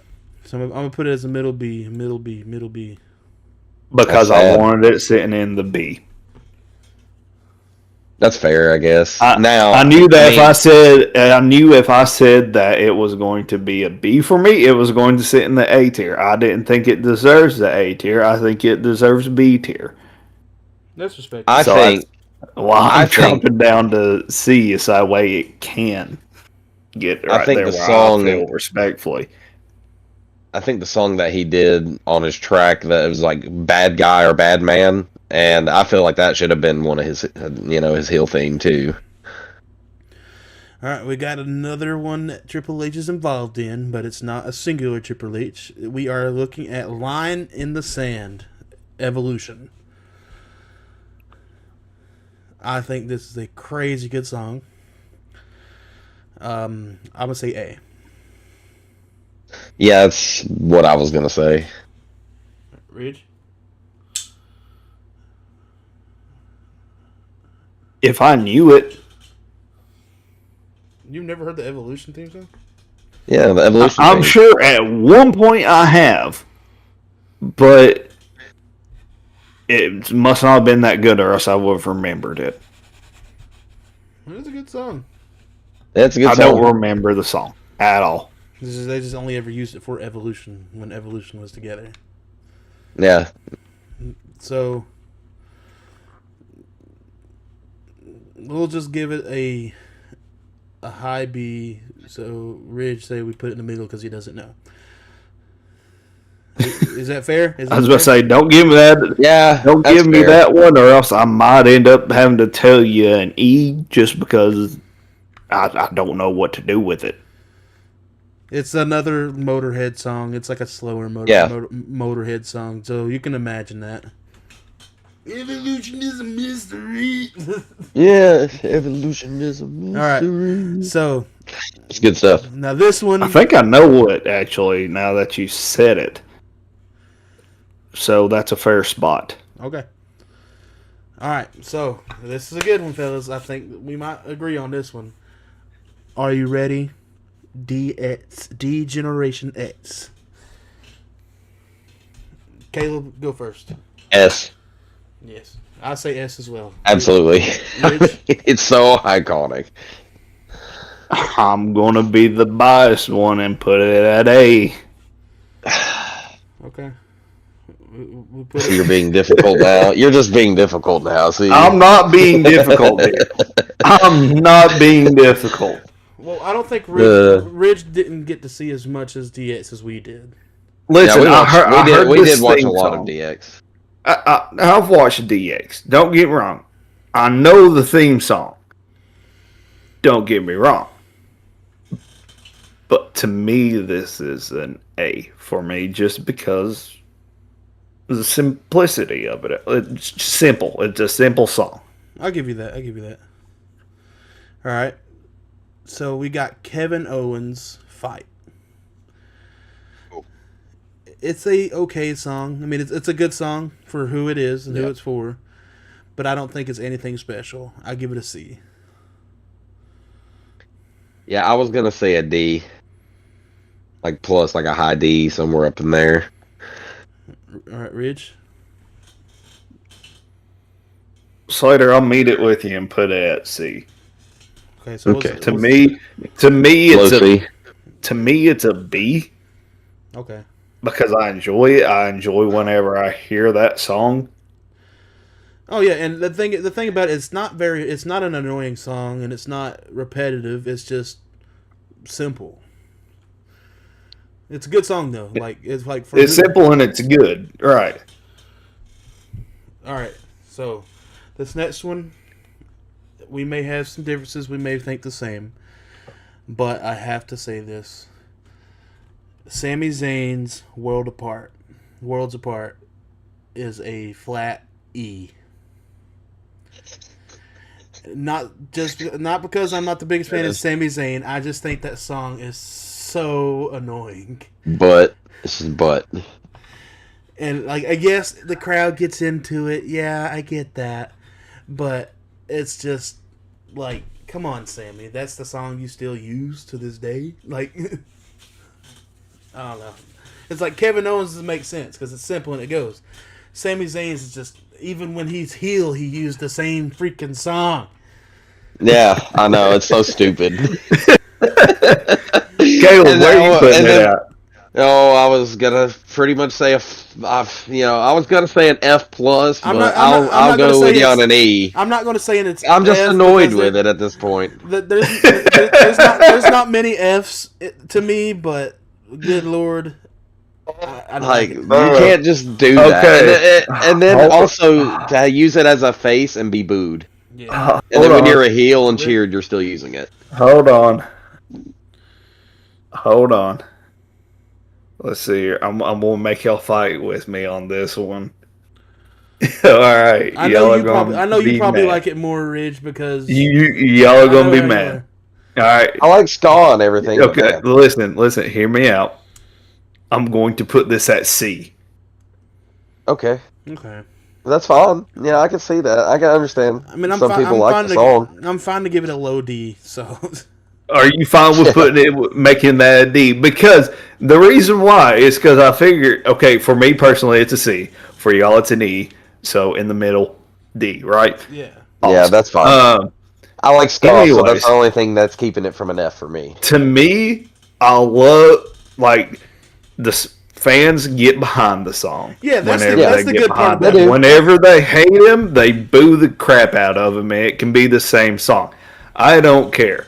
Also, I enjoy it because it sounds like the song that you would hear that starts a show on TV. Yeah. And also sounds like a song that you would hear in like a Tony Hawk game.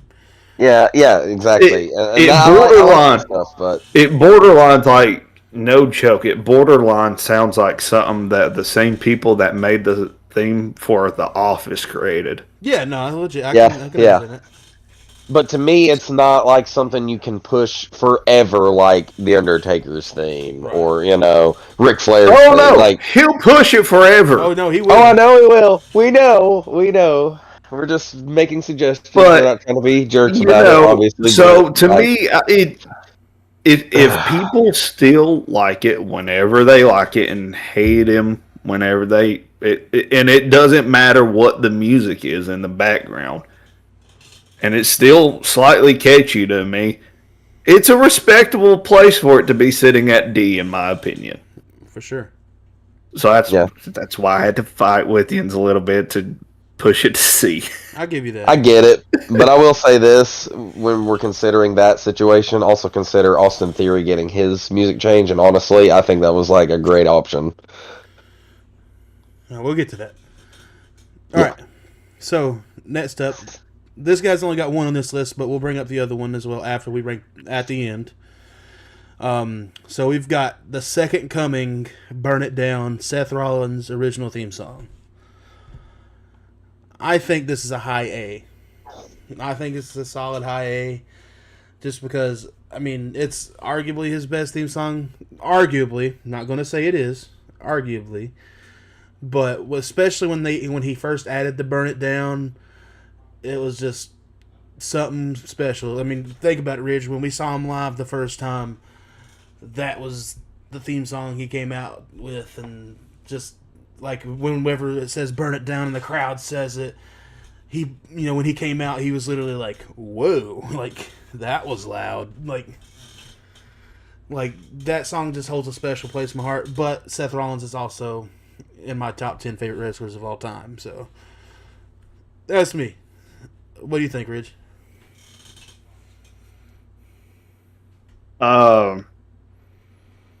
Gosh. Why am I the biased one out of the group overall? It's not biased. You're just being legitimate. You're being real. That's Yeah, you're being Okay, real, so dude. to me, the way I see this is it's on the same level. And the longer I think about it, the more and more it belongs to me.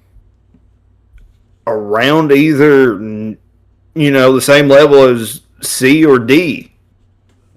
Don't get me wrong. Yeah, it was nice at one point, but the longer you think about the song and the longer the same thing goes on, it gets annoying. I give you. You know what? Honestly, I understand. Yeah, I get that. Yeah. And I'm making this argument because it's the same for Sami Zayn. Yeah. No, you're right. You're right. You've heard it for so long, and it's the same sound, and everyone gets behind it.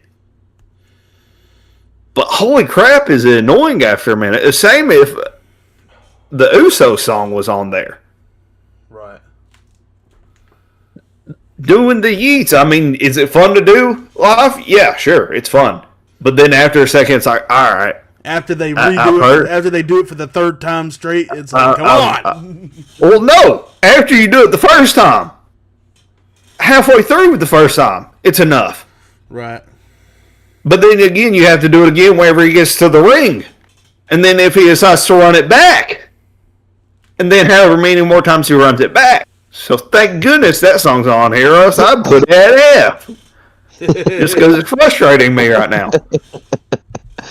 Right. But it's on the same level, though, of, okay, it's cool for a second, but then after that, it's the same thing, and it's annoying. So, to me, it's a low, I'm going to say low C. Okay. Caleb? Okay. Well, I mean, I completely get where Ridge is coming from, and I kind of feel slightly the same way in some parts of it, but I will say they've done a good job at having him show up at times where that music and even if that music doesn't hit, people start doing the chant. This is not his current song. Oh no, not his current song. This is his original song. Yeah, his original. I mean, I can see how Ridge thinks about it. I'd probably give it a low B. Okay, so I'll give it a C. This flat C. That's respectable. Now, you know what? Since we're on the topic, I'm going to bring it up. If his current theme song was on this list, I personally would give it an S. Because I personally think his new song is his best theme song. 1, the crowd interaction. Yeah. 2, the way he, frolic when he comes out. How he used to, dance along with it.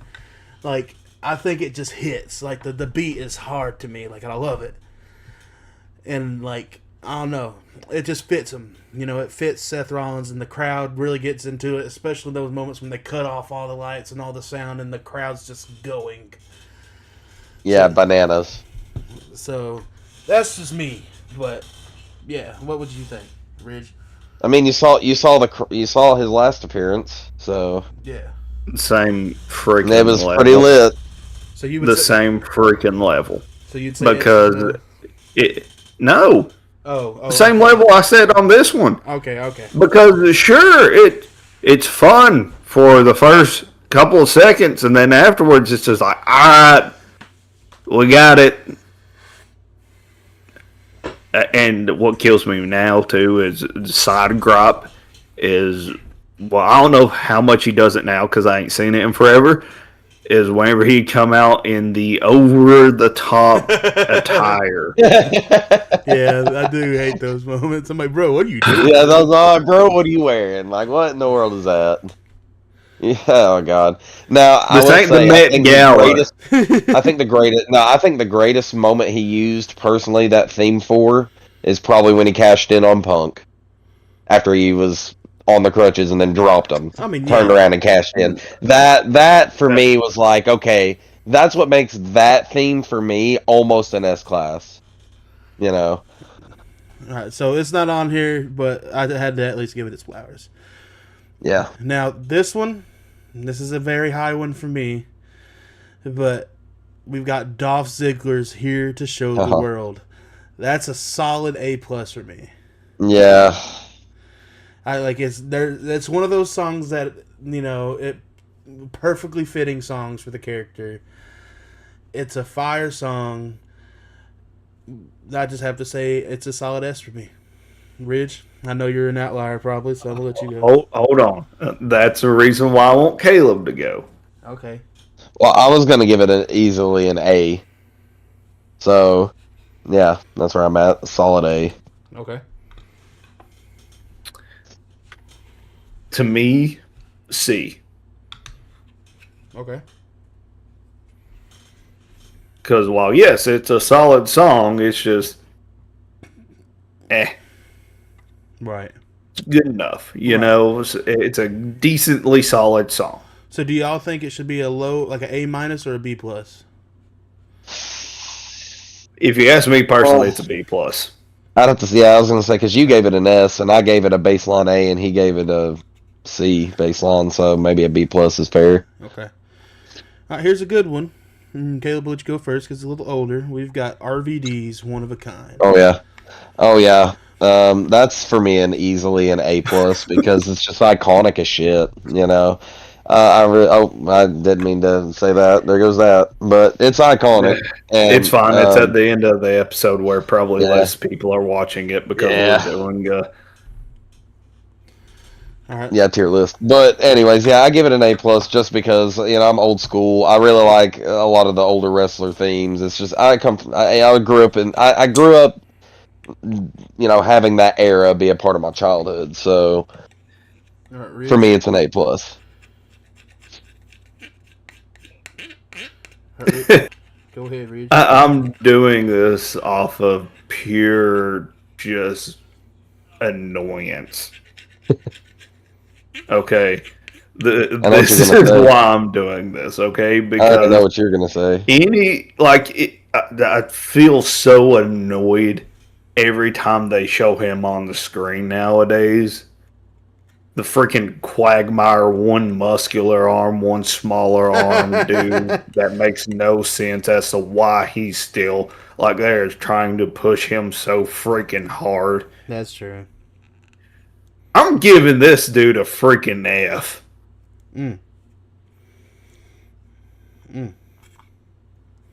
I That's like super. understand. I understand, but It's out of pure hatred.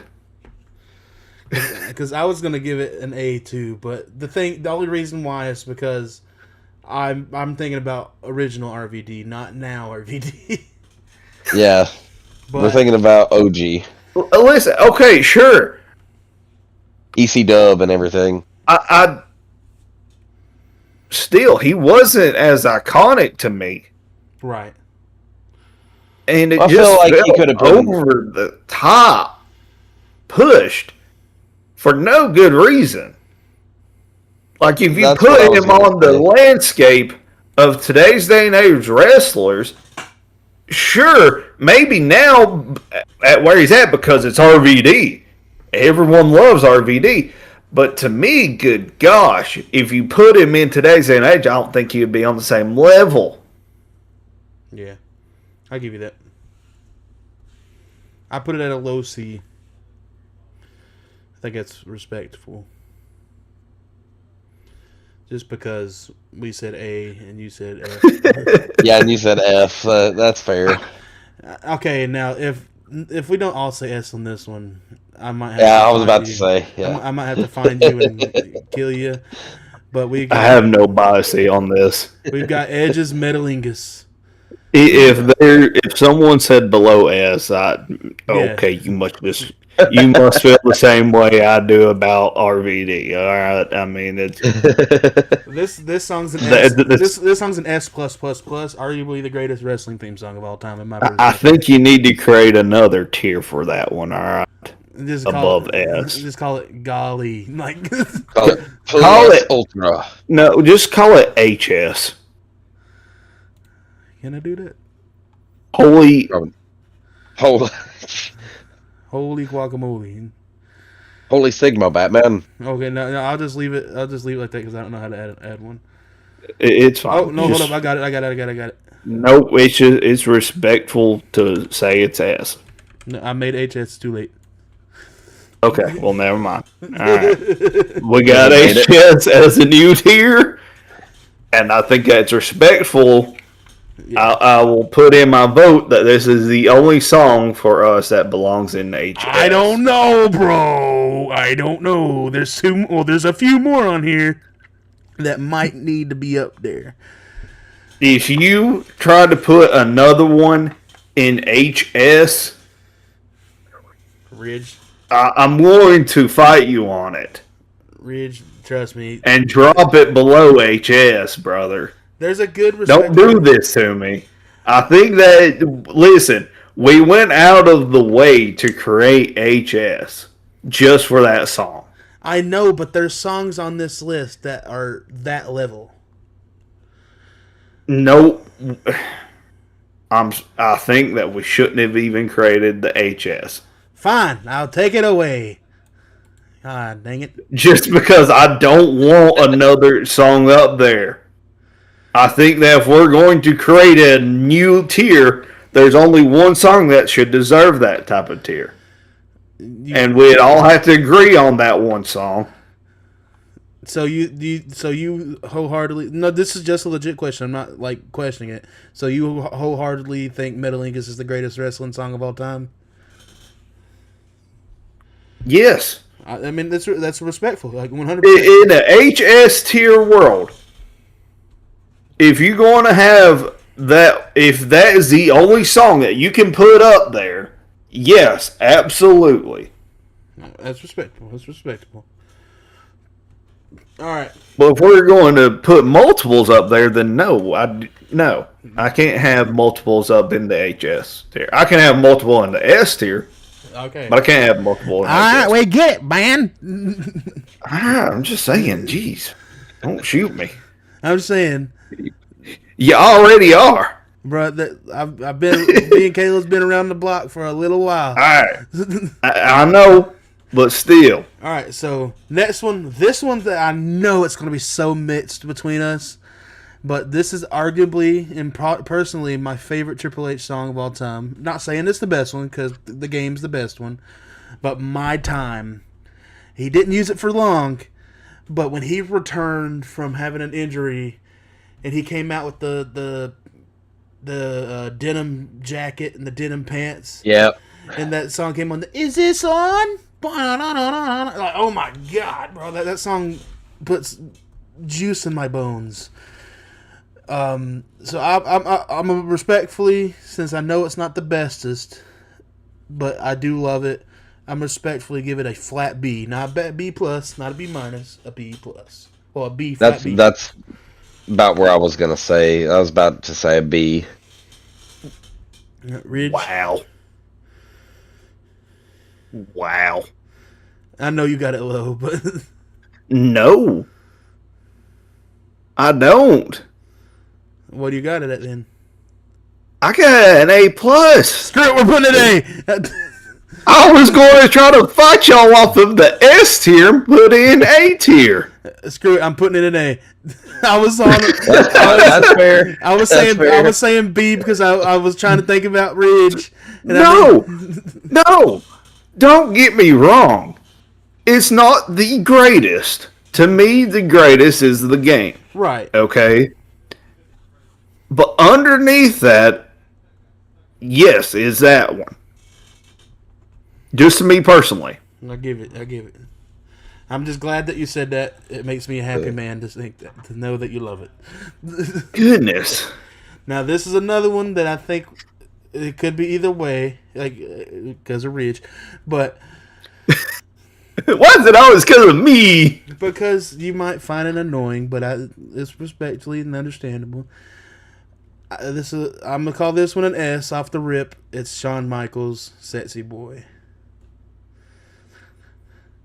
It's not saying it's a high S, but I think it deserves to be in the S tier. I mean, it's Mr. WrestleMania, man. So, Ridge, what do you think? I gotta know. Hold on, Caleb. What do you say? I was gonna say a low S. Honestly, it's not my favorite theme in the world, but it's so iconic, and like Jordan said, he's Mr. WrestleMania. It's just it deserves to be up there. Oh, shoot, my velos. Um, I really like the song, but to me, it's not an S tier. It's a good A. All right, we'll give it an A plus then. All right. I was gonna say that it was gonna be around that. Like I had a feeling it was gonna be around that. So.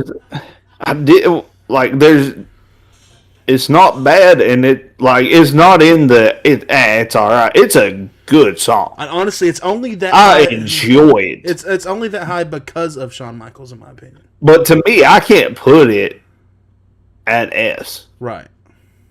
But I can put it at A. I can give it an A plus. I can't have it in S. All right.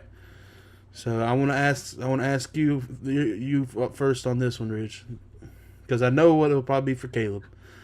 We've got Hell Froze Over, Stone Cold Steve Austin, The Shattered Glass. I'm giving this one an S. Yeah, I have to say S myself. Yeah, that's pretty much where we're all sitting. I don't think there's an argument to be had there. Would you say it's better than Cult Personality or no? No. Okay. To me personally, no. Maybe to y'all, yes. No, but to not. me, no. It's not better than Cult of Personality, and it also sits nowhere near Metalingus. No. But whenever you hear that glass shatter, you know what's up. You know there are two things certain. A can of wolf ass has been opened. Well, I wasn't even going to go down that route.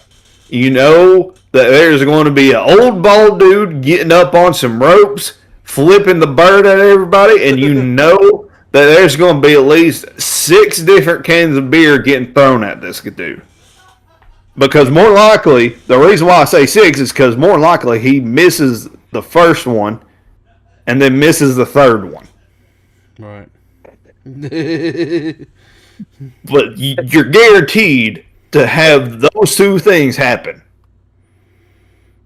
And then you have the one-off where not one-off, but there's also a chance that he's going to come out on a freaking four-wheeler and the slight chance of him wrecking. And also the most iconic, obviously, is whenever they had his entrance where there was actually a glass frame that got shattered. Yeah. So, yeah. All right. So, okay, since we're keeping it on the Stone Cold side, how about I know what you're about to say. Go with If You Smack Electrifying The Rock. Caleb, go first, brother. I was gonna give it a plus because it's super iconic, but it's not my most favorite theme in the world. It is kind of repetitive in a way, but I like it. I give it a flat A. The only reason why I wouldn't say A plus is because when The Rock takes too long to get to the ring, that song gets old. But I do think that the final boss version is better, just because I think it's cool. But I give it a flat A. Ridge. guys, y'all realize that we have nothing in E and nothing in F right now? I literally said that I don't think there's going to be anything really that low.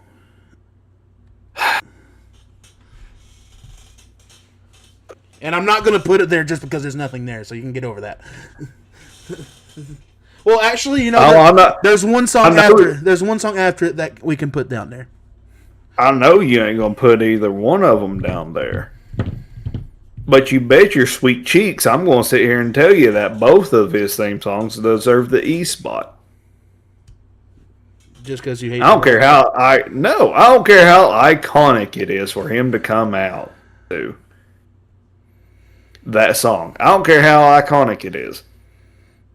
You can't tell me the crowd gets behind that song. Sure, they give a good pop for him at the beginning.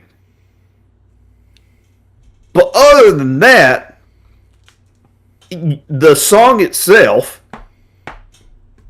there's nothing there to it to make me feel anything. And the longer it gets played, the worse it gets. I do agree. The So longer to it me, plays, it's the worse an it E. gets. To me, it's an E. Now this one, I put it at C, like middle C. So, because that's right in the middle. So, this one I'm going to say E, just because one, I don't remember it much, but I know it's not the greatest, and that's The Rock's "Know Your Role" song. One, it was slow as dog crap, and it did not flow well. And The Rock was like talking throughout it. Do you know who I am? I'm like, no, I don't. I don't like it. So I'm gonna put E for The Rock's "Know Your Role." That's fair. Okay, fine then. Fair. All right. Now this one, we talked about this young man earlier, and Caleb, I know you're gonna like this one. We got Seamus's.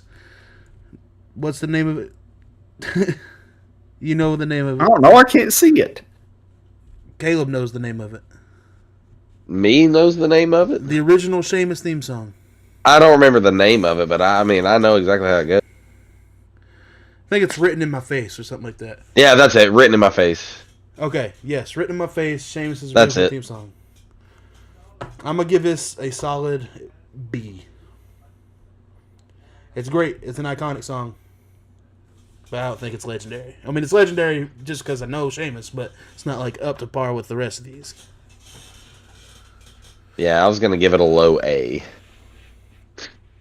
Can I just say I feel like we should have done a little bit better due diligence that way wrestlers only had one song. This wasn't my list, brother. No, but I mean, could we have not edited this list? I don't know how to take things off, bro. All right. Wish we could have because I get like it. unnecessary. It's unnecessary that these guys get more than one, and I can think of other people that I'm like, okay, now you see, this person should have had us bought in here too. That being said, though, I'll remember this one. It's a shameful thing. Rock my head. A careless man who could wind up dead. I don't care how many times you sing it to me, I still don't remember it. I'm about to shank your ass next time I see you. I wish you would. I wish you would. Have fun trying to figure out how to get in Nashville. I'm driving. Are you? Yeah, my big ass ain't sitting in your truck. We didn't talk about this, all right? We ain't planned this out yet. We was going to get to that on At some point. either Monday or Tuesday. But yeah, continue. Well, since you already said you're going to shake me for it, just flat out E. It's not that bad. If it's not rememberable to me, I didn't say I was going to shake you because of the song. I was going to say, like, you tick me off every time. Like, y'all can sing as much as you fucking want to. listen. If it's not rememberable to me, then why should I put it any higher than D? I'll give you that. Whatever. So to me, it's E. So it's getting put in C. So, yeah. All right. So next we have Mark Henry's "Somebody's Gonna Get Their Head Kicked." Somebody's gonna get their head kicked. I'm telling you, man. I love this song. 3-6 Mafia.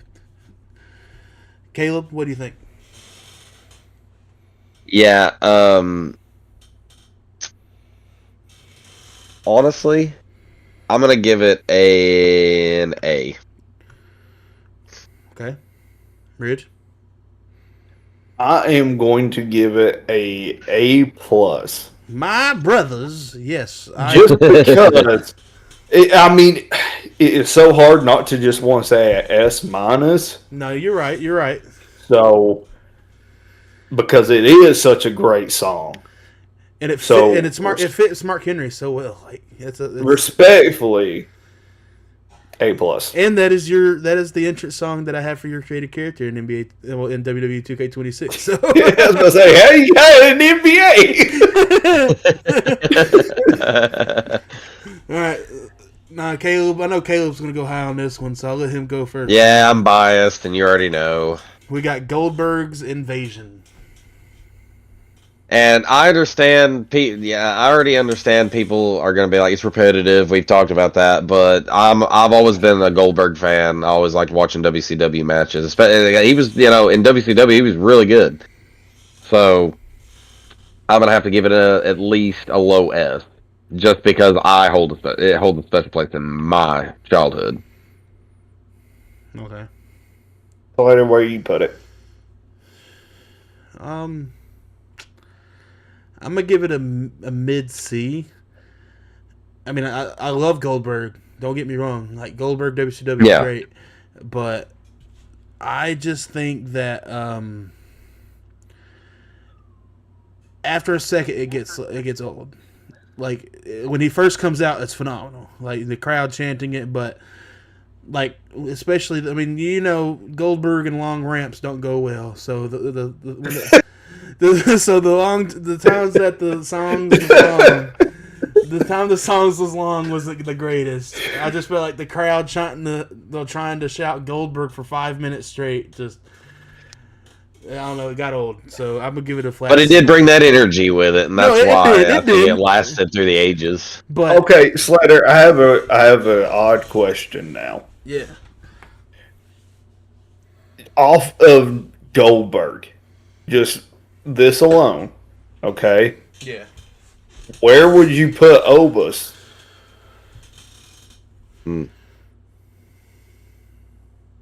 That's a fair question. It is. That is a fair question because and we've already talked about how we've likened it to how Goldberg's aura was with his song. Right. So I mean, it's the same level of the chant too. It is, and can take just as long, and the crowd continues on too. I'm not gonna put it at A. I'm gonna put it at B.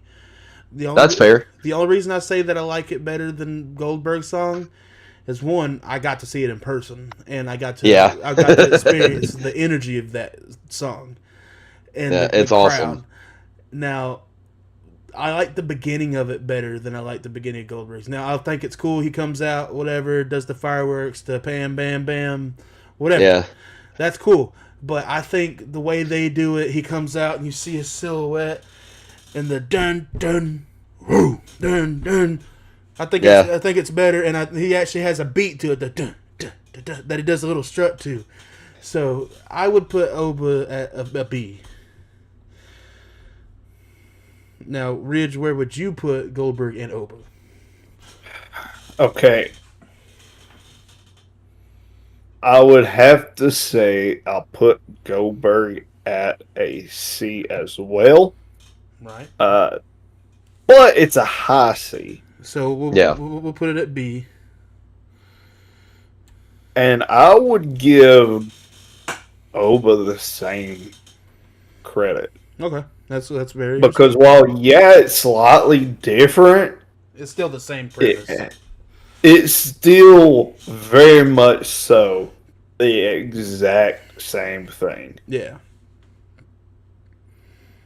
All right, so next on the list, we've got Randy Orton's Burning My Light. His original theme song before voices. And I'm not going to let nostalgia carry this. I'm going to say it's a low C. Good song. That's lower. That's honestly lower than I thought you would give it. It's a good song, but over time, I'm glad he got rid of it. Yeah, I mean, I agree. But it fit his character when he used it because he was like the golden child. Like he was the next up and coming, So it's like Orton. He was the next Orton. Right. But I would say low C. So I was gonna give it a low B, and it's only because I like the song. But I do agree that it's best that he got rid of it. Yeah. Because we now know what we have. Yep. Ridge?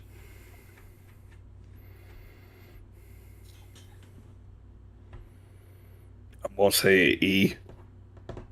Ooh, that's even lower. That's understandable. Was not expecting that. I mean, it's understandable. Yeah, I just didn't expect all that. That low score. I'll put it at D. That's fair. All right. Now the rest of these songs are fairly up there. Except one might be justifiably, but this one I'm sure we'll all say somewhat high is Undertaker's Rest in Peace. Caleb, I know what you're gonna say. Go ahead, say it. This one is his, like, the last theme basically, right? Yes. That he had updated. For me, this one is actually an A+, and it's only because I liked the theme from when he debuted at SummerSlam in the purple gear. Okay, I give you For that. the first time. Like It was the first time that sounding. you got the first time electric guitar sound into the background, and it just worked so well. I Even get though that. the match that he debuted in wasn't exactly the talk of the town, Right. it was a really good thing for me. So I'm gonna give the newest, the Rest in Peace or Graveyard Symphony version 5, I think is what it is. I'm gonna give it a A+. All right, Ridge. Hmm. Hmm. I'm gonna do it to y'all. Go ahead. Oh no. I'm gonna do it to you. It's a C plus. Well, here's my thing with it. The song itself isn't as good without Undertaker. Yeah. Agreed. It's the aura of the Undertaker that makes the song good. So I think I'm with Ridge, but I'm gonna give it a B. Fair. Like, yeah, people can get mad because of the Undertaker, but the Undertaker is the only reason that song is what it is. So we cool to put it at a B. Yep. All right. This one, the rest of these are pretty good. So we only got 6 more, then we'll say a few things and we'll get off here because we blow in our timestamp now. All right, so this next one's a banger. Randy Orton's Voices. Ridge, go first. S. Absolutely, Caleb. S. Absolutely, I think this is up there as one of the greatest wrestling songs of all time. All right, next, I'm gonna feel the same about this one, and I know y'all might, Ridge might think different. I could be wrong though. I Walk Alone, Batista. I think this is arguably one of the most energetic, behind Metalingus, but I'm gonna say S. Caleb. This is for I'll Walk Alone. Yeah, I'm gonna say that's a low S for me, but I do love it. Okay, Ridge. I'm gonna say A minus. Okay, Okay. so I put it at So S minus. S minus, yeah. Should have said B plus then. Then I'll put it at A plus. No, you're right. A plus makes sense because you said A minus. So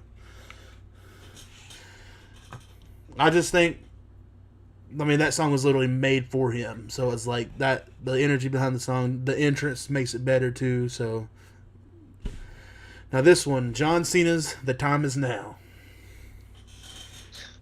Ridge, you go first. S. Yeah, I'll say S. Caleb. I'd have to say S too. Even though it's not my favorite theme. I was gonna say, it felt like you wanted to fight that though. No, You I mean fight it's not my favorite theme he used, but It's iconic. I mean, it's it's literally like you hear the first couple notes, and everyone in almost the entire world knows who that is. So, it's just that alone, it deserves to be in the S tier. Now, this next one, I don't really care what either of y'all say. This one is one of the most nostalgic wrestling songs of all time, in my opinion. It's No More Words, Jeff Hardy. I've got to say S. Like it's up there for me, and it could be because of. I mean, the song is fire. The song was pretty much created for Jeff Hardy, so that's one thing. But it's just Jeff Hardy's peak 2008 title run when he had the WB spinner belt, like whenever he was being chosen as the one, like his Jey Uso WrestleMania 41 moment type thing, like that's just insane memories for me. So I have to say S. And my S plus, I'll say it's flat S. Ridge.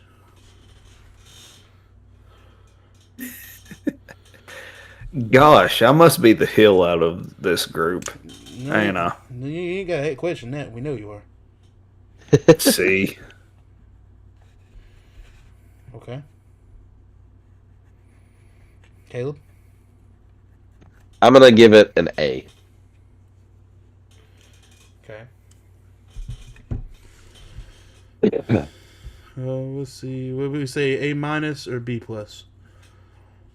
What did Ridge give it? C. A B. Or C. A B Yeah. or a C? No, C. Yeah. And you said an S? I'd say that's more of a B plus or a B I flat. am fine with you giving it an A. Okay. And that's going to be But just where I stand at on it, yeah, I understand. C. So. All right, so we got a few to throw in. One I want to bring up. I want to ask y'all. Rich, Hold on. Are we getting through these last two before we just throw it random? Screw it. All right.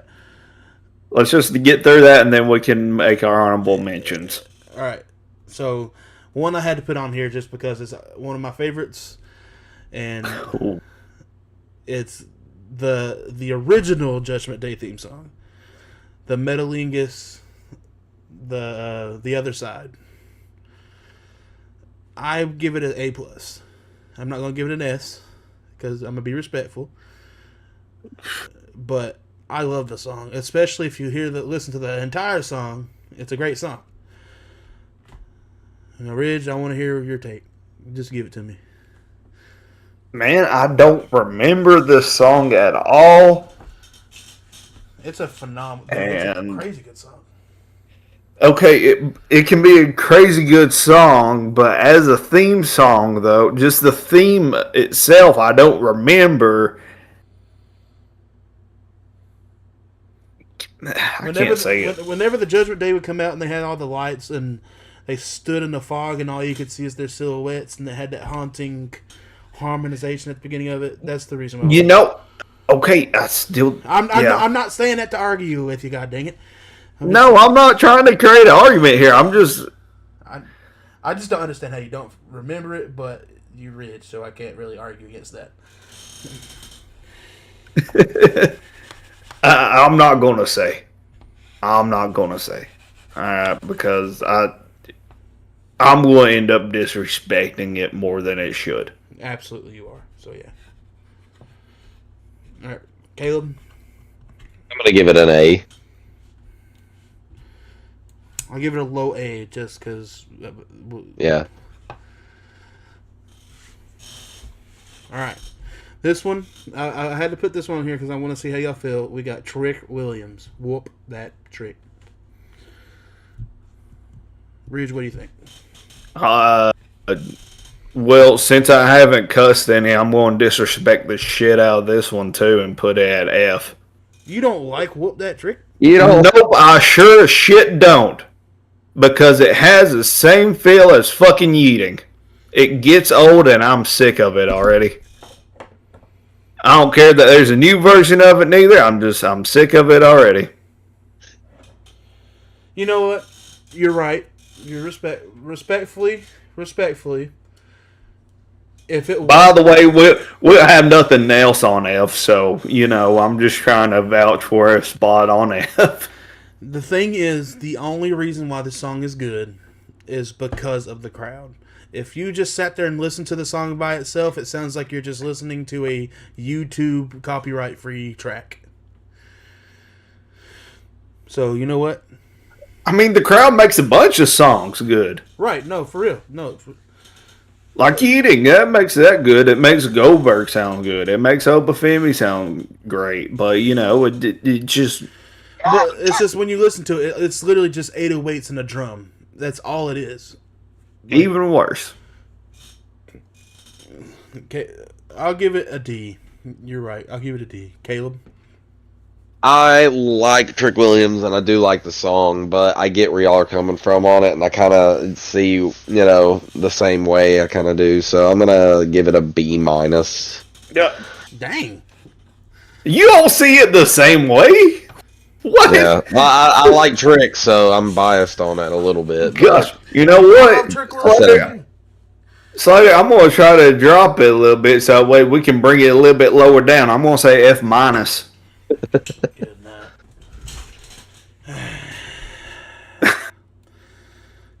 I'll put it at an E plus. Look, man. There's only one song I think in wrestling history that I think deserves an F, and that's Jillian Hall. Well, that's what I was about to ask. Who do we put since there was no Fs to give? It's Jillian Literally. Hall. Yeah. God. Ridge, I if can't you've stand never that heard theme. it, I'm telling you, bro. The most Once annoying theme song in the entire world. Think of, There's got to be more than that.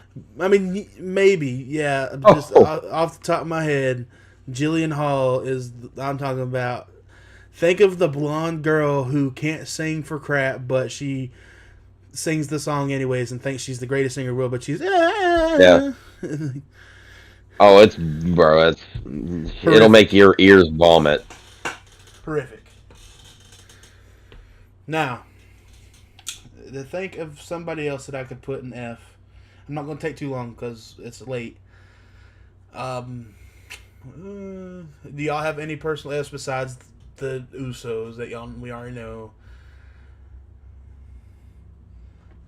Do y'all have any like personal Fs or anything?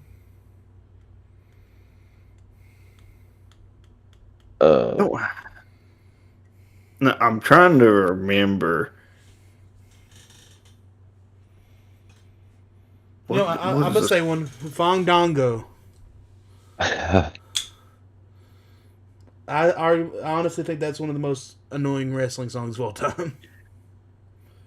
What was that?